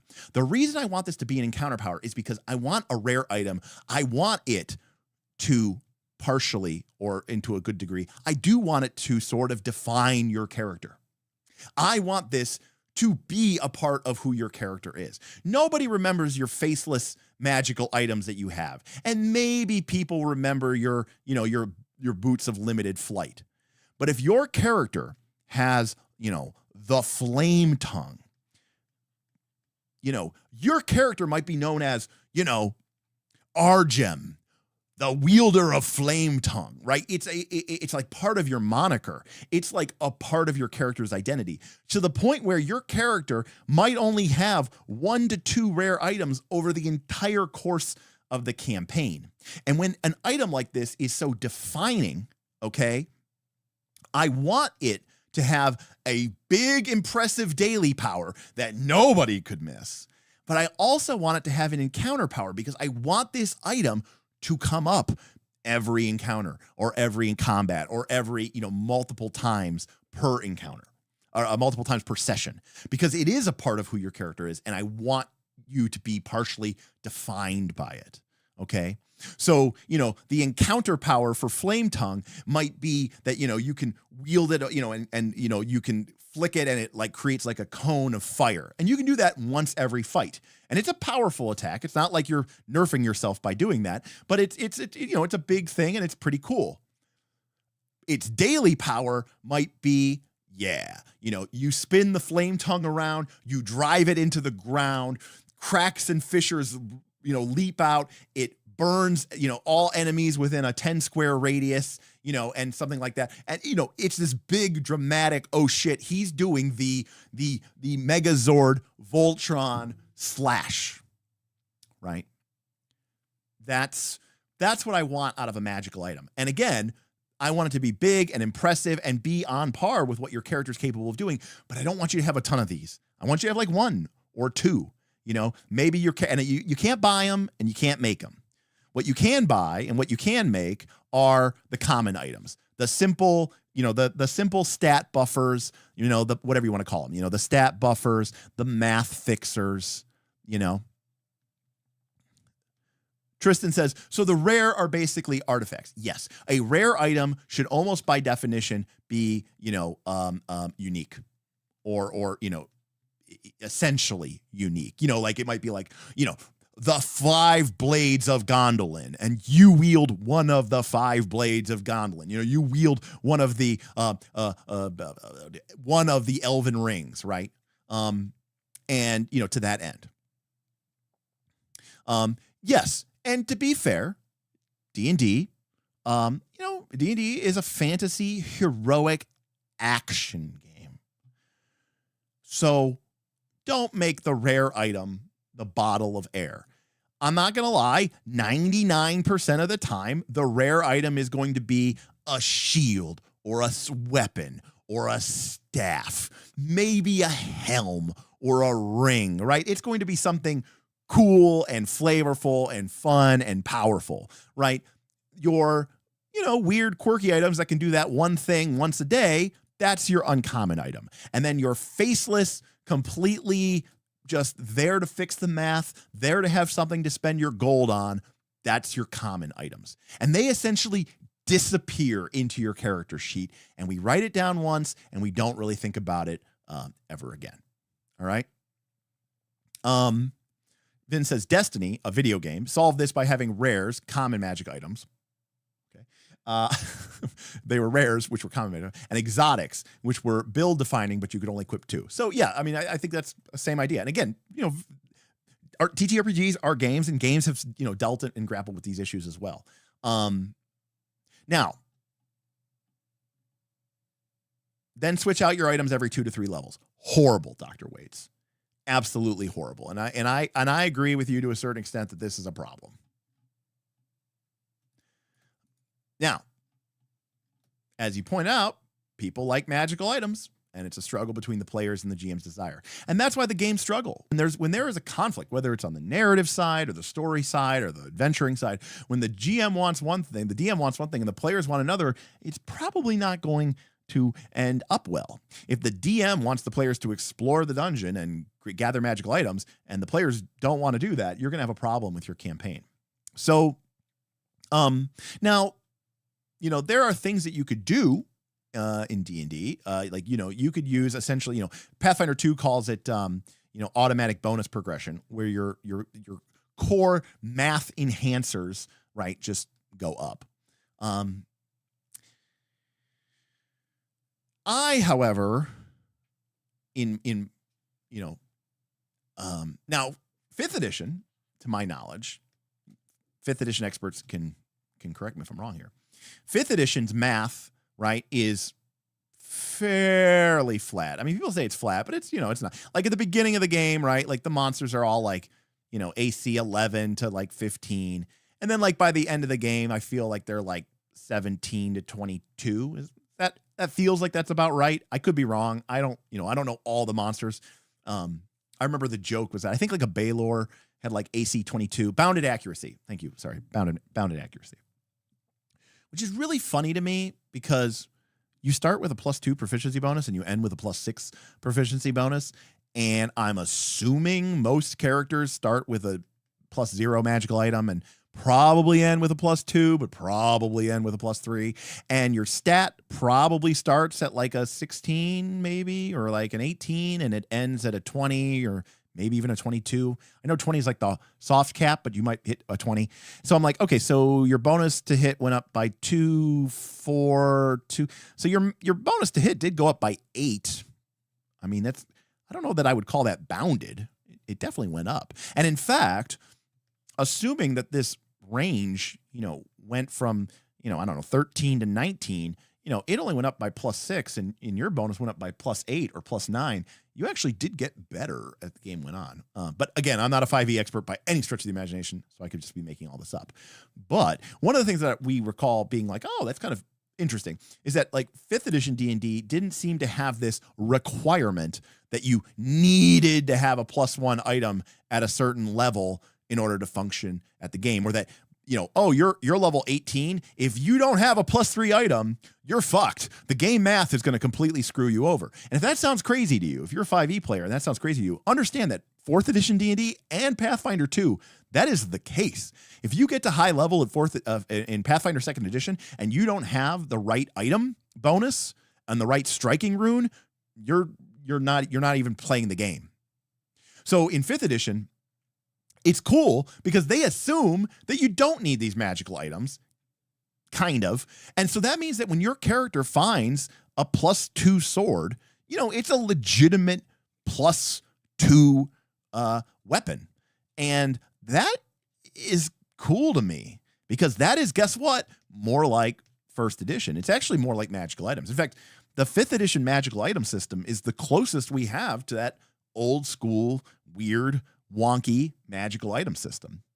And I don't know exactly how attunement works, but if it was up to me, I would make it, or I would hope to make it, that like all of like the weird, crazy, weird bottle of air, portable ladder type items would not require attunement. And the only thing that would require attunement would be your, stat enhancers number go burr and make people have to choose.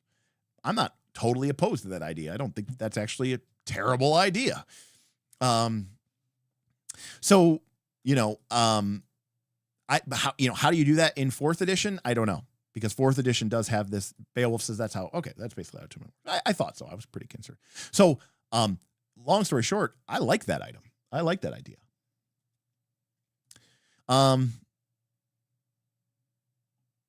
Frostjack, do you think it would be worth the effort to make rules for your players to determine whether a 4E item is common, uncommon, or ban, and then homebrew all the rare items? No, I mean, I think some of the items that are in the game, if you look at, I don't know which book it was. Maybe it was the GM guide. The One Essentials book that actually covered, oh no, it's,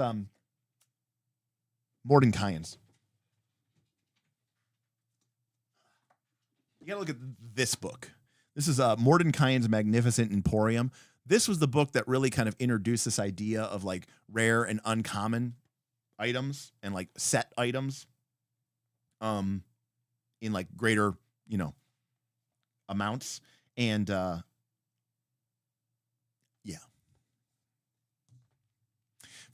I played 5th edition a couple of times, and I also found that to be pretty arbitrary on whether or not they require attunement.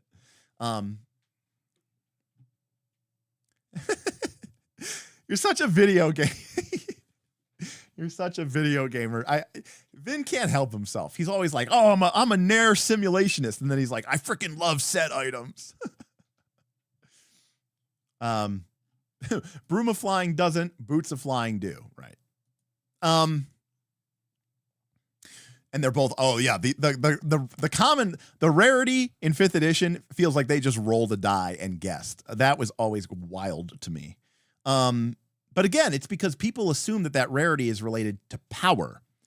And it's not, Now, 13th Age, and which is coming out with a 2nd edition, by the way. And I kickstarted it, and I backed it or whatever. And I haven't looked at the beta rules in a long time for that. It did do a lot of things right. I do agree with you. So this was going to be my solution to 4th edition's problem. And the biggest problem that this also solves is even we thought daily magical item uses were lame. And this is like a rule that a lot of people who didn't play 4th edition don't even know about. But in 4th edition, at the start of the adventuring day, your character only had the ability to use one daily magical item. And every 2 encounters, which the game called a milestone, you gained +1 use of a daily. Now, the crazy thing here is that it's not that your items needed that. So it's not like you could use the same item over and over and over again. You can still only use that item once a day, but the number of items that you could use once a day was limited by how many encounters you went in. Now, why did they do this? It's so that you didn't load up on a bunch of daily encounter power magical items and then burn them all in the first fight and then go and rest. So you know what my players did? They got a bunch of magical items that all used encounter powers instead. And they used them like every fight. And then they would use them every next fight. And then they would use them every next fight. And they would use them every next fight. And my player characters actually tended to avoid daily magical items because they just didn't feel like it was worth it. They wanted to be able to Nova, especially when sometimes an encounter day might only be 1 to 2 encounters because of the way that the adventures were designed and written, or the ability to just go back to town or go back to camp and rest, which is a whole other set of problems. Which we can also talk about at a certain point. And how 4th edition in that way, because 4th edition D&D, being D&D, was this very gamist game, right? Like it was, a highly gamist game. Very low NAR, very low narrative. There was almost no narrative elements to this game. But because it's D&D, it still had to make this nod to simulationism. So in a game where, a fighter here could attack an enemy here, that would mark that enemy. So the enemy gets a penalty now to attack. But then the fighter could move away from the enemy to go over here. And then this enemy who is marked goes over and fights this wizard. And they still get a penalty to attack because the fighter is interfering with that attack. And you're like, what does that even mean? Now, the answer is it doesn't mean anything. Now, you could make it up narratively. I mean, I think people are creatively bankrupt if they can't figure out why that's happening, and they get too caught up in the stochastic nature of round-based combat, rather than this sort of ongoing theater of the mind type thing. Maybe you stunned them a little bit, or you rattled them, or maybe, whatever. There's a million reasons. But the game is look, we need this to make the game good. But then they're also but it's D&D and it's simulationism. So if the player characters sleep, they get all their powers back. And because, they're called daily. And that created a lot of pacing problems and tension problems as well. Jackal says Hackmaster, because of course Jackal does. Eberron is great for 4E. I agree. Dark Sun was amazing too. Both of the campaign settings they released were great. Now, Dark Sun might be a little bit weird because of the, super heroics in Dark Sun, but Eberron was definitely great for that, for sure.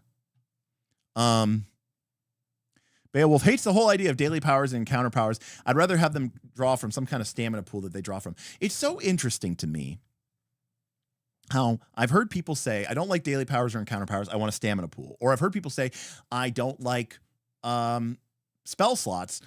I want spell points. But isn't that really just taking those ideas of slots and just making them a lot of them? Aren't spell points just slots? Just you have a ton of them and now you need more of them to cast one spell? It's always very strange to me, the mental gymnastics that people will go through. And it's pretty crazy. Now, Daniel says, encounter powers aren't unlimited, though. They only refresh on a short rest. So if you get in back-to-back fights, you don't have them. That is true, Daniel. Although I will point out that the game says that the idea is not literally 5 minutes. It's a short rest. And that can be kind of understood to be more of a narrative pacing thing. And I would, Daniel, rather it be a narrative pacing thing in the way that encounters are designed. Because I think the whole tying a short rest to quote unquote 5 minutes, tying a daily power to the passing of 8 hours of sleep, I think is actually a mistake for the game that 4E should try to be. Because at this point, we are well past the point. 4E doesn't need to be the generic D&D megalithic game that everybody plays anymore, right? It can be something unique and it can fulfill a specific niche. And, I don't quite know what that niche is. As I said before, folks are trying to fill it. Where were we? I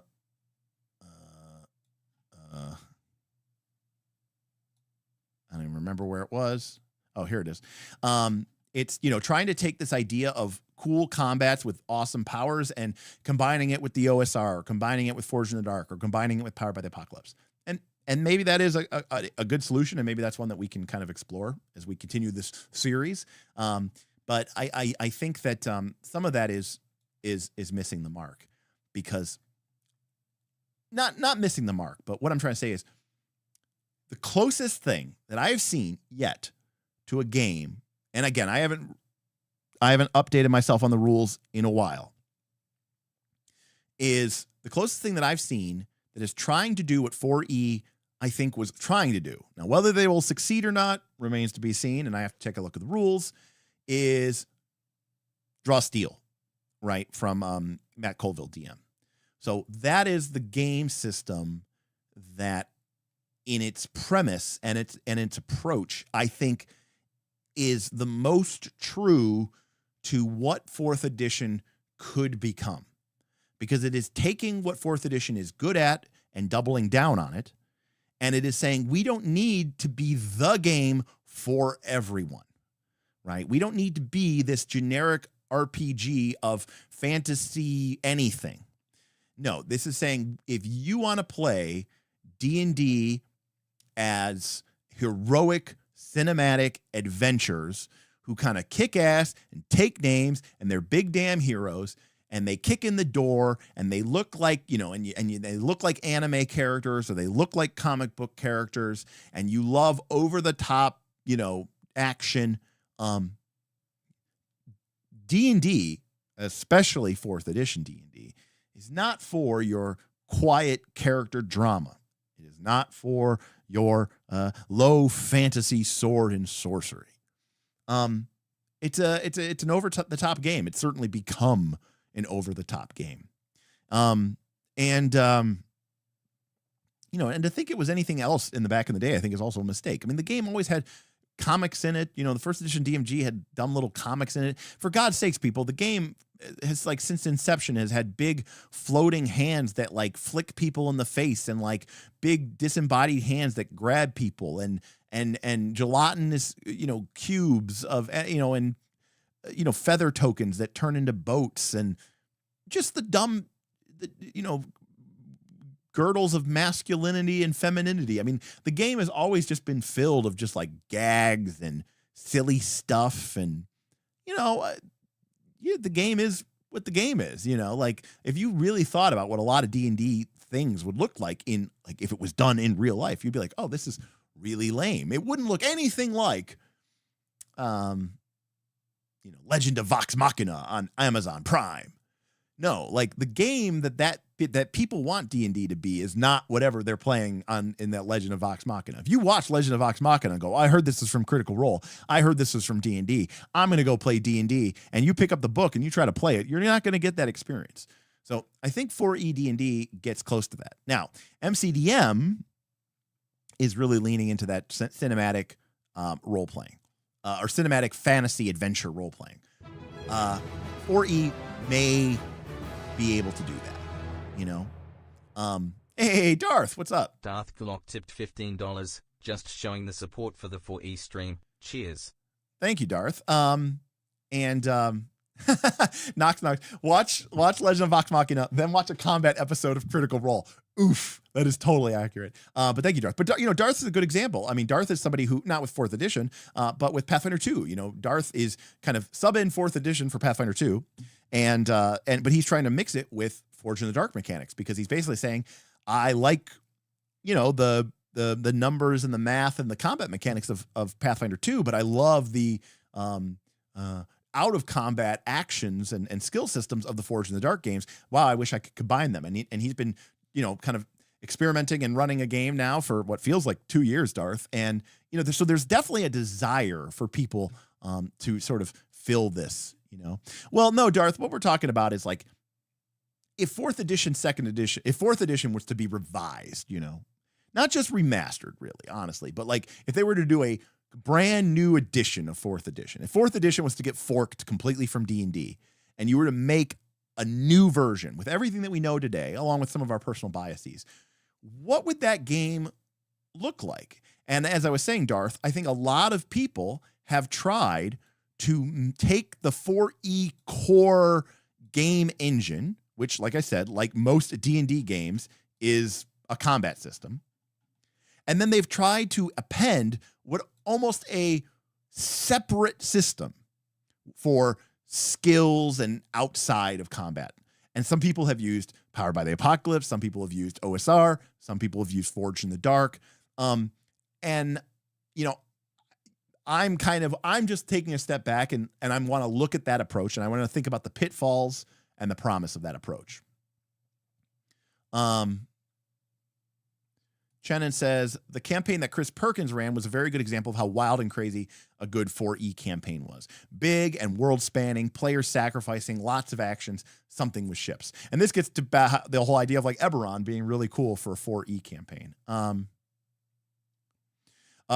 Daniel, I never did this, but when Smith, who, you know, from this channel, when Smith ran 4E, he ran 2 4E campaigns, Ancient Kingdoms 1 and Ancient Kingdoms 2.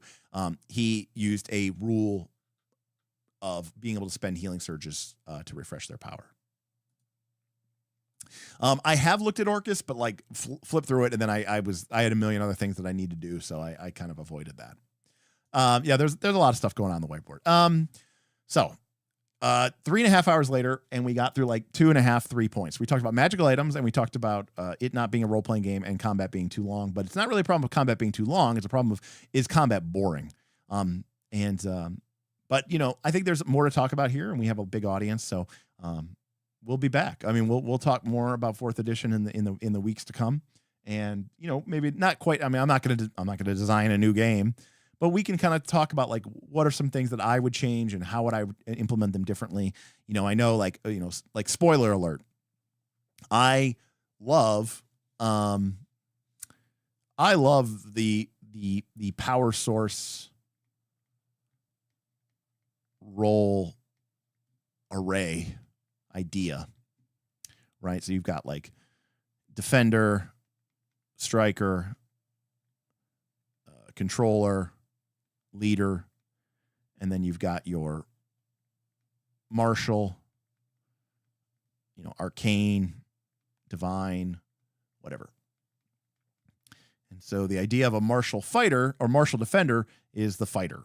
And the idea of a martial striker might be the rogue. And the martial leader is the warlord. And for people say that, and they're right to a certain extent, which is that a divine defender, like the paladin,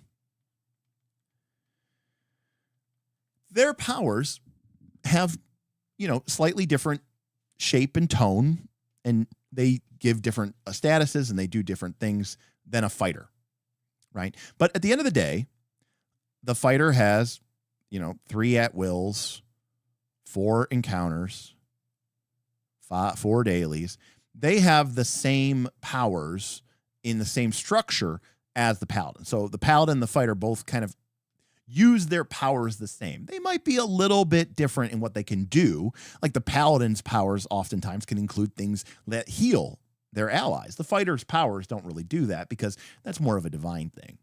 One of the ideas that I had is I love the idea of saying the martial power set, and this is more complex, to be clear. The martial power set works like X, and the divine power set works like Z. And it might be a completely different way of playing, you know, and the powers, the resources, like, now granted, a fighter and a warlord they're going to access their martial powers the same way by doing the martial things. And that's going to, but they're going to have different things. The warlords are going to be healing and buffing and moving people, and the fighters are going to be marking and defending and all that other stuff. But the fighter and the paladin are both going to be helping their allies and controlling the battlefield and defending their allies, but they're going to go about it in very different ways. Okay. And like, as like a very like limited soft example of this, like if we think about like World of Warcraft, right? Like compare like the rage of a warrior to the, to the combo points and energy of a rogue, right? And versus like, the mana of a spellcaster. So everybody has like these different ways of accessing their powers, and they have different resources, and they're operating on different margins, and they will play very differently. Now, this is more complex because I'm essentially teaching you, you have to learn how the martial power set works. And then once you know the martial power set, you can probably go play a fighter and a rogue and a warlord, and there's not too much of a difference.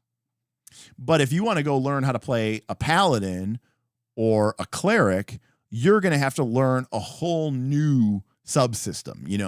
You're going to have to learn the faith subsystem, and, how do you gain faith points, and what is, what is burden, and how do you manage burden versus faith? And you're like, I didn't have to do any of that with my martial power set. And you're like, yeah, but you had your own whole separate system that you had to do and you had to manage that not only felt thematically or tonally more appropriate for a martial character, but also is definitely radically different than what I'm doing. So that's one thing that I definitely want to do with 4E. Now, you might say, well, that sounds like horrible and boring. Well, yes, but remember, I'm trying to say 4E D&D doesn't have to be, this one game to rule them all that D&D is supposed to be, and it never will be, and people are delusional to think that it is, but at least it claims to be. And what I'm saying is if 4th edition became a 2nd edition, I would want to lean into its strengths. I would want to sidestep its weaknesses or address them, and I would want to make a game that tried to carve out this unique niche. But yes, all the power sources would have a different resource subsystem in combat. And to be clear, I've wanted to do this for years, 10 plus years. And, folks who have played a lot of 4th edition, like Matt Colville, are doing some of these things for sure in their games. And that's why I said Draw Steel or MCDM RPG is definitely the game that I've seen that to me feels like most like what I kind of thought 4th edition part 2 would look like. But yeah, so that's how we'll end it. More to be talked about. I do need to catch up. I mean, again, like I said, I'm a patron of Matt Colville's and I'm a backer of Draw Steel. So there's probably like a ton of stuff. Actually, I sent them, let me see if they responded. I sent them a message on Patreon and I said, hey, can I talk about your game on my stream? Let's see what they said. We currently have no restrictions on community video content of the type that you describe. Sick. Sounds like Draw Steel stream coming up soon. So we're going to be talking about Draw Steel and 4th edition a bunch. Yeah. And then and we have a couple Pathfinder 2 changes. But I have no idea how they've changed it since the first drafts. The Draw Steel, we played MCDM RPG as the pre-shot, the demo adventure. We played that. I think that was the first draft. We never played Daggerheart. We overlooked Daggerheart on a big long, I think we did 2 streams. Yeah. So more to come, more to review, more to look at. We're going to get into the weeds on this. And, we may not end up solving 4th edition, but what I'm hoping is that we can talk about game mechanics and we can think about what point does this game mechanic have? What does this game mechanic do for us? Is it doing enough to be, is the juice worth the squeeze? That's always the big problem. But we also look like we have no current restrictions on community video content of the type you described. Thank you, Jerry from MCDM Productions. By the way, my question was, hi, I run a small YouTube channel for the past few years. We're the Knights of Last Call. I was wondering if there are terms and conditions about talking about Draw Steel or showing or discussing any of the existing playtest rules on one of our live streams. And he said there's no restrictions. So, and I know we had a goal for people to say, hey, do you want me to talk more about Daggerheart or Draw Steel? And Draw Steel, Daggerheart won, but he said he would prefer Daggerheart, but he just said it's not out yet, and the playtest is sort of thing. So Draw Steel is going to be interesting. So Yeah, I'm looking forward. I'm looking forward to see how they changed it and what my knowledge is. But also, I think, yeah. So I think, and again, I backed Draw Steel, the hardcover books. So yeah, we're going to do a Draw Steel stream. Hell, maybe we'll do that Thursday. We're kind of in this gamist cinematic action RPG space. So let's just keep going it. So yeah, more than likely we'll do Draw Steel on Thursday. And then more 4E to come, because I do want to talk about some of the other areas. I want to talk about the power sources. I want to talk about the ramp up to the, I want to talk about the monsters. I want to talk about monster balancing. I want to talk about, shit. What else do I want to talk about? We talked about that. I want to talk about, powers in general, the utility powers, and how they were flawed. I want to do, the feats are not good. Yeah, exactly. Darth read my mind. Not only are the feats not, there's also just so many of them. And then, the math fixing feats, and there's just a big mess. And honestly, I don't know what role, feats, I don't know what role feats serve in 4th edition when you have these powers. We could talk about healing surges, but the answer is, generally speaking, I really, really like them. We could talk about ancestry power feats. So briefly, I don't know if I need a whiteboard for this, but I just want to say this. The thing I loved about 4th edition, it was the edition of the game that was the most dramatically in your face about what ancestry each person was. A lot of people have talked about how, I didn't even know that person was blank race. Because it never comes up. It's a bonus to an ability score, maybe some passive bonuses on their character sheet, and it's very, very minimal. But let me tell you something. When the Dragonborn is breathing fire every fight, and by the way, a Dragonborn's breath weapon is a minor action, so it doesn't even take up their attack to do a breath weapon. They can do it every fight. It's an encounter power, not some bullshit daily power, but also it's an attack. And if you are a fighter and you attack somebody, you mark them. So yes, if you were a Dragonborn fighter, you had an encounter power that let you AoE breath weapon and mark every single person in that breath weapon's area of effect once per fight. It was impossible not to be like, oh yeah, GM Scott's playing a Dragonborn. Same thing when the Eladrin teleports when the Eladrin rogue teleports behind the line of brutes and soldiers and immediately begins attacking the leader or the commander or the artillery in the back. You go, oh yeah, that is definitely a weird Fey Eladrin who can sidestep into between worlds because they just teleported across the battlefield. We started this entire session talking about the dwarf second winding as a minor action, and everybody else looking on with jealousy as the dwarf just casually second wins. When for you basically have to give up your whole turn to second win, or at least not be able to use your standard action. Okay. When the elf turns a miss into an attack with a reroll, when the halfling turns them getting crit into they miss because they get to make the GM reroll. I mean, all of these things were so in your face. The humans, I think, was the worst and was really boring. I mean, they got like a third one. Half elves was amazing. How a lot of my things come down to fighter. I love the fighter in 4th edition. So I talked about how if a fighter makes an attack roll, okay, if the fighter makes an attack roll, they mark that person. So if they swing their sword at them, they mark them. If they do an AoE, they mark them. Even if the AoE comes from something like their dragon breath because they're a dragonborn. Well, guess what? Half-elves are just naturally multi-class discipline masters. Half-elves can take another class's at-will power as a encounter power. And that means that a half-elf can take the wizard's scorching vertical column of golden flame. Not scorching burst. What's it called? Is it called scorching burst? Anyways, the half-elf can take the wizard's at-will ranged AoE as an encounter power, but because they're a fighter, they can, once a fight, drop a what's it called? Come on, jeez. I don't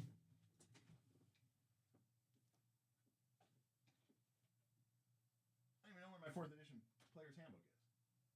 Shit. It wasn't bursting scorch. It was Jesus Christ, what was it called? The description is a vertical column of golden flame. It's not in PHB 7. Jesus. Come on. We have this whole community here and nobody remembers what it's called. It's called Scorching Burst. 4E vertical column of golden flame wizard at will. Here we go.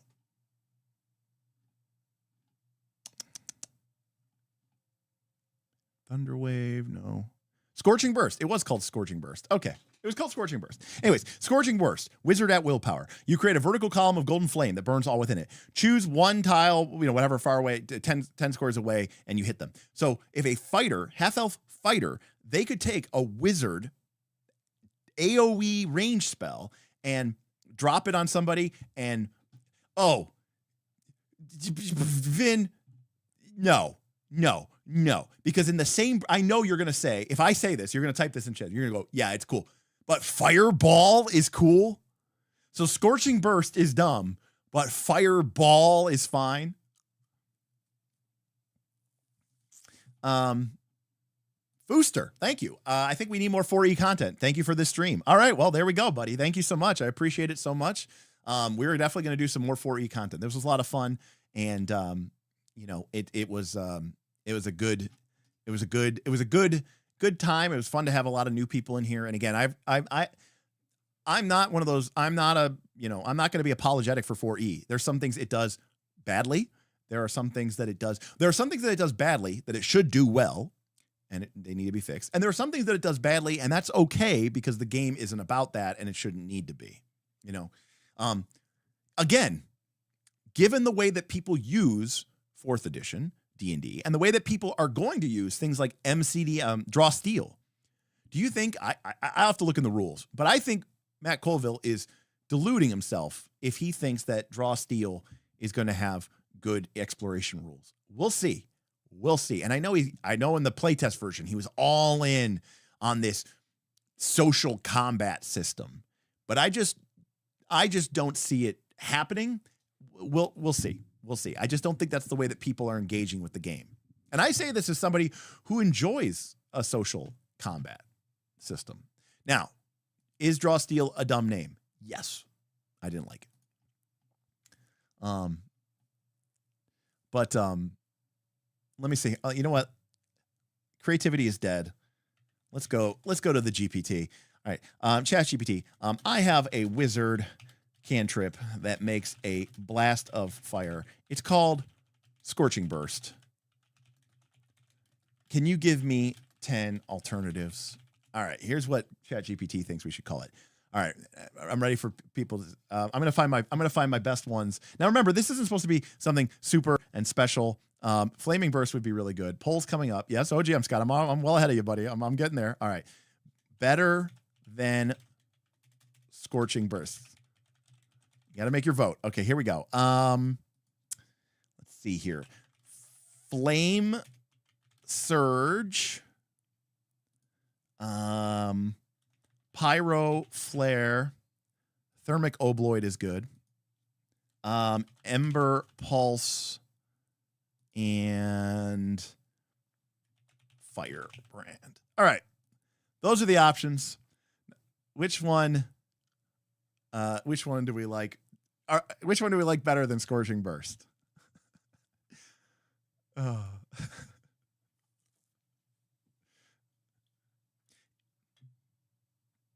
Okay, the other three are terrible. Okay. Now, to be clear, where is none of the above? To be clear, and I know this is crazy. Yeah, the Jackal Torn Moons. Excellent. What about Ember Worms? Exactly. I want to be very clear about something here. And I hate admitting this. Part of the market for 4E, because again, remember, 4E was D&D, and I still stand by that because it did everything D&D did. It had a bad skill system, just like D&D did. It had a vaguely thrown together exploration system, which mostly consisted of how fucking far you could move per day in open terrain and half as far in mountainous terrain. That's the exploration system for D&D. It's been like that since 3rd edition, okay? And that your light went 20 feet and a dim light for another 20 feet after that. D&D called that exploration in 3rd edition, 5th edition, and 4th edition. So it's the same there, okay? And then it had a pretty robust combat system. And it had classes that mostly had powers that were tied to, you guessed it, combat. Just like 3rd edition, just like 5th edition. So from that perspective, D&D, Fooster, you missed it. We did a stream about Grimwild the other day. And in that game, you roll randomly on a table. And one of the things that came up was ember snakes. And I went, you guys, I've got ember snakes. And they're like, what's ember? And I was like, what's ember snakes? He's like, it's when the diarrhea comes out like an ember snake. And we had like 1 or 2 people who got the joke. So it is like the hot snakes. Anyways, all right. Ending the poll. All right. We had 43% of people vote for Flame Surge. So we said Flame Surge was better than Scorching Burst. So I'm glad we had another person, Fooster, who got the reference. Ember Pulse sounds like a Pokemon ability, but it isn't the worst thing ever. And I think you have to catch onto something. And I hate admitting this. But part of where we need to go with 4th edition is we need to go towards the MCU, old MCU, good MCU. Okay, not new MCU. Okay, old MCU. Thor, Captain America, Iron Man MCU, not the Falcon as Captain America, She-Hulk, Shang-Chi, who I like. I mean, I think these are, whatever. Captain Marvel, Spider-Man, like not that. Old MCU, okay?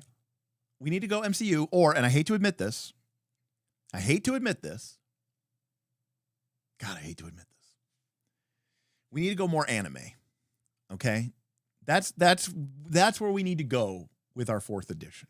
That is the niche that I think this game could fill. Okay?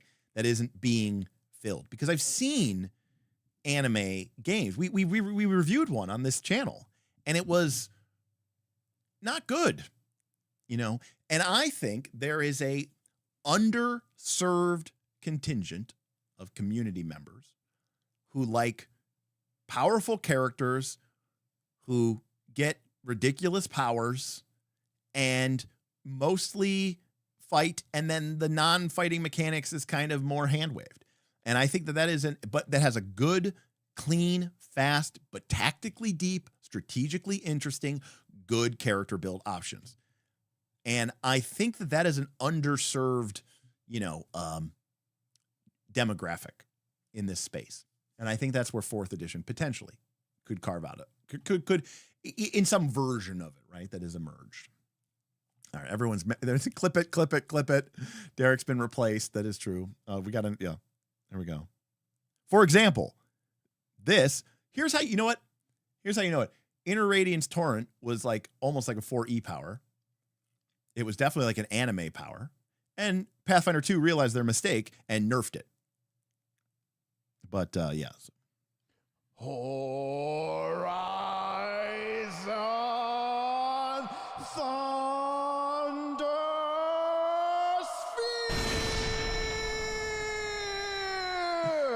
Thundersphere. Derek takes off his mask and it was Bob the whole time. Gotcha. But yeah, makes sense. Over the top action, lots of effects and powers, larger than life characters, yada, yada, yada, yada. I mean, again, I've made this, I've talked about this before, but like, if like, let me put this up on screen here real quick. So this is the epic Archmage. Now remember, you're 21st level, but remember D&D goes to 430, so 21st level is more like level 13 or something like that.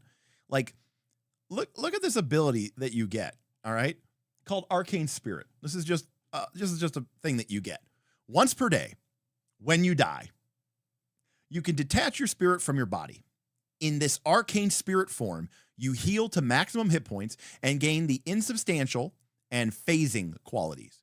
You can cast encounter spells and at-will spells while in your Arcane Spirit form, but you can't cast daily spells, activate magical items, or perform rituals. If you die in this form, you're dead. At the end of the encounter, after a short rest, your spirit rejoins your body if your body's still present. Your hit point total remains unchanged, but you no longer experience the benefits or drawbacks of being in your arcane spirit form. If your body is missing, you will need other magic to return to life, but you can continue to adventure in the arcane spirit form if you like. So not only does this say once a day when you die, you just come back at full hit points and you're a, intangible ghost wizard. And then after the fight, you just rebeam your spirit back into your body, get back up and keep adventuring. Okay. But so not only do you die, it makes you stronger. It's a full heal, and then it gives you insubstantial and phasing. You can walk through walls, and you you take half damage from physical objects. So this is literally, this happens when you die. This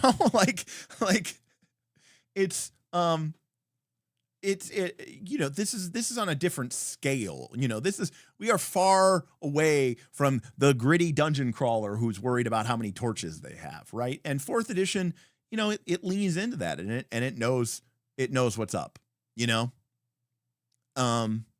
so very very, very over the top. And that's the kind of style that I think we need to go to. And I think I'm here for it. So, all right, everybody. We got a little start early with the pre-stream, so that's going to bring us up to a total of 4 hours today. Thank you, everybody, for hanging out. If you're new, thanks for hanging out. If you're watching this on the VOD, welcome. We're going to be talking more, it looks like, about 4th edition. We had a good following, and I love to talk about 4th edition. And Thursday, we're going to talk about Draw Steel. We got permission from the community manager from the Patreon, which I'm a member of, MCDM. So we're going to talk about it. And we have the playtest document, which, as I understand, is basically the complete book minus maybe a few minor changes in art. So thank you so much to everybody for all that. We'll bring it back on. Ton, I'm looking forward to your take because, as much I'm sitting here bitching and talking about stuff, people like Tundalus are out there and Darth Gorlock are out there actually trying to, incorporate games and make better games. And my hat's off to them because it's incredibly difficult. And I'm completely unqualified to handle it. So thanks, everybody. And again, if you want to check us out, we stream Tuesdays and Thursdays. We also have a Patreon where we have a Discord that's only available to our Patreon members with really, really smart, really, really cool people. So lots of gaming going on.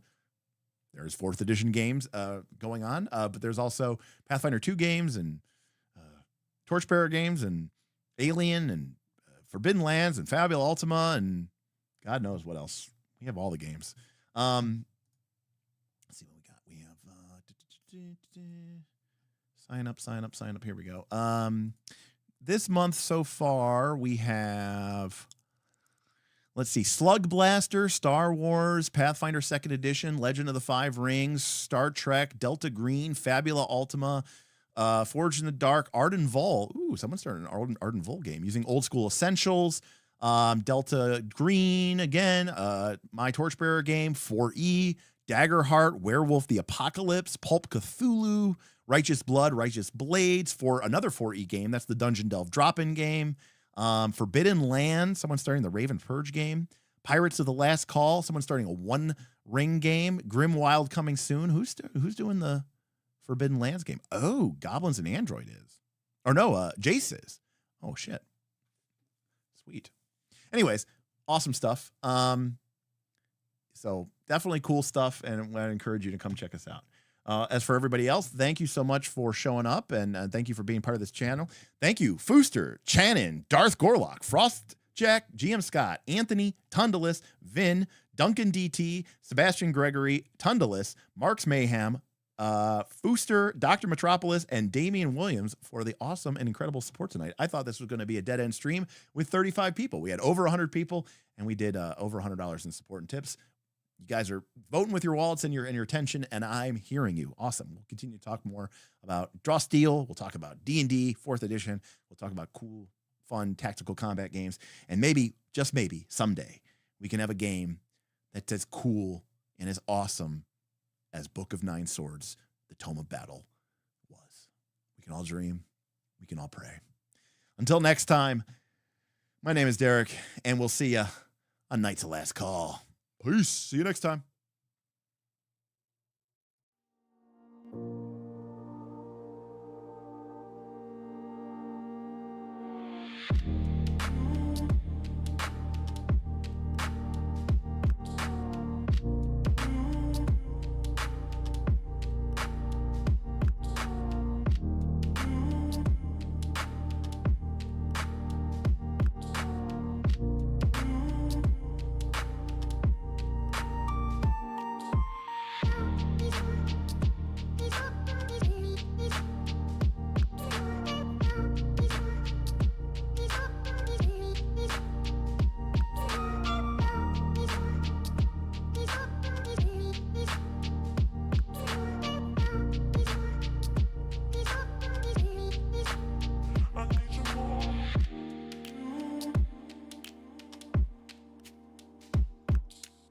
more.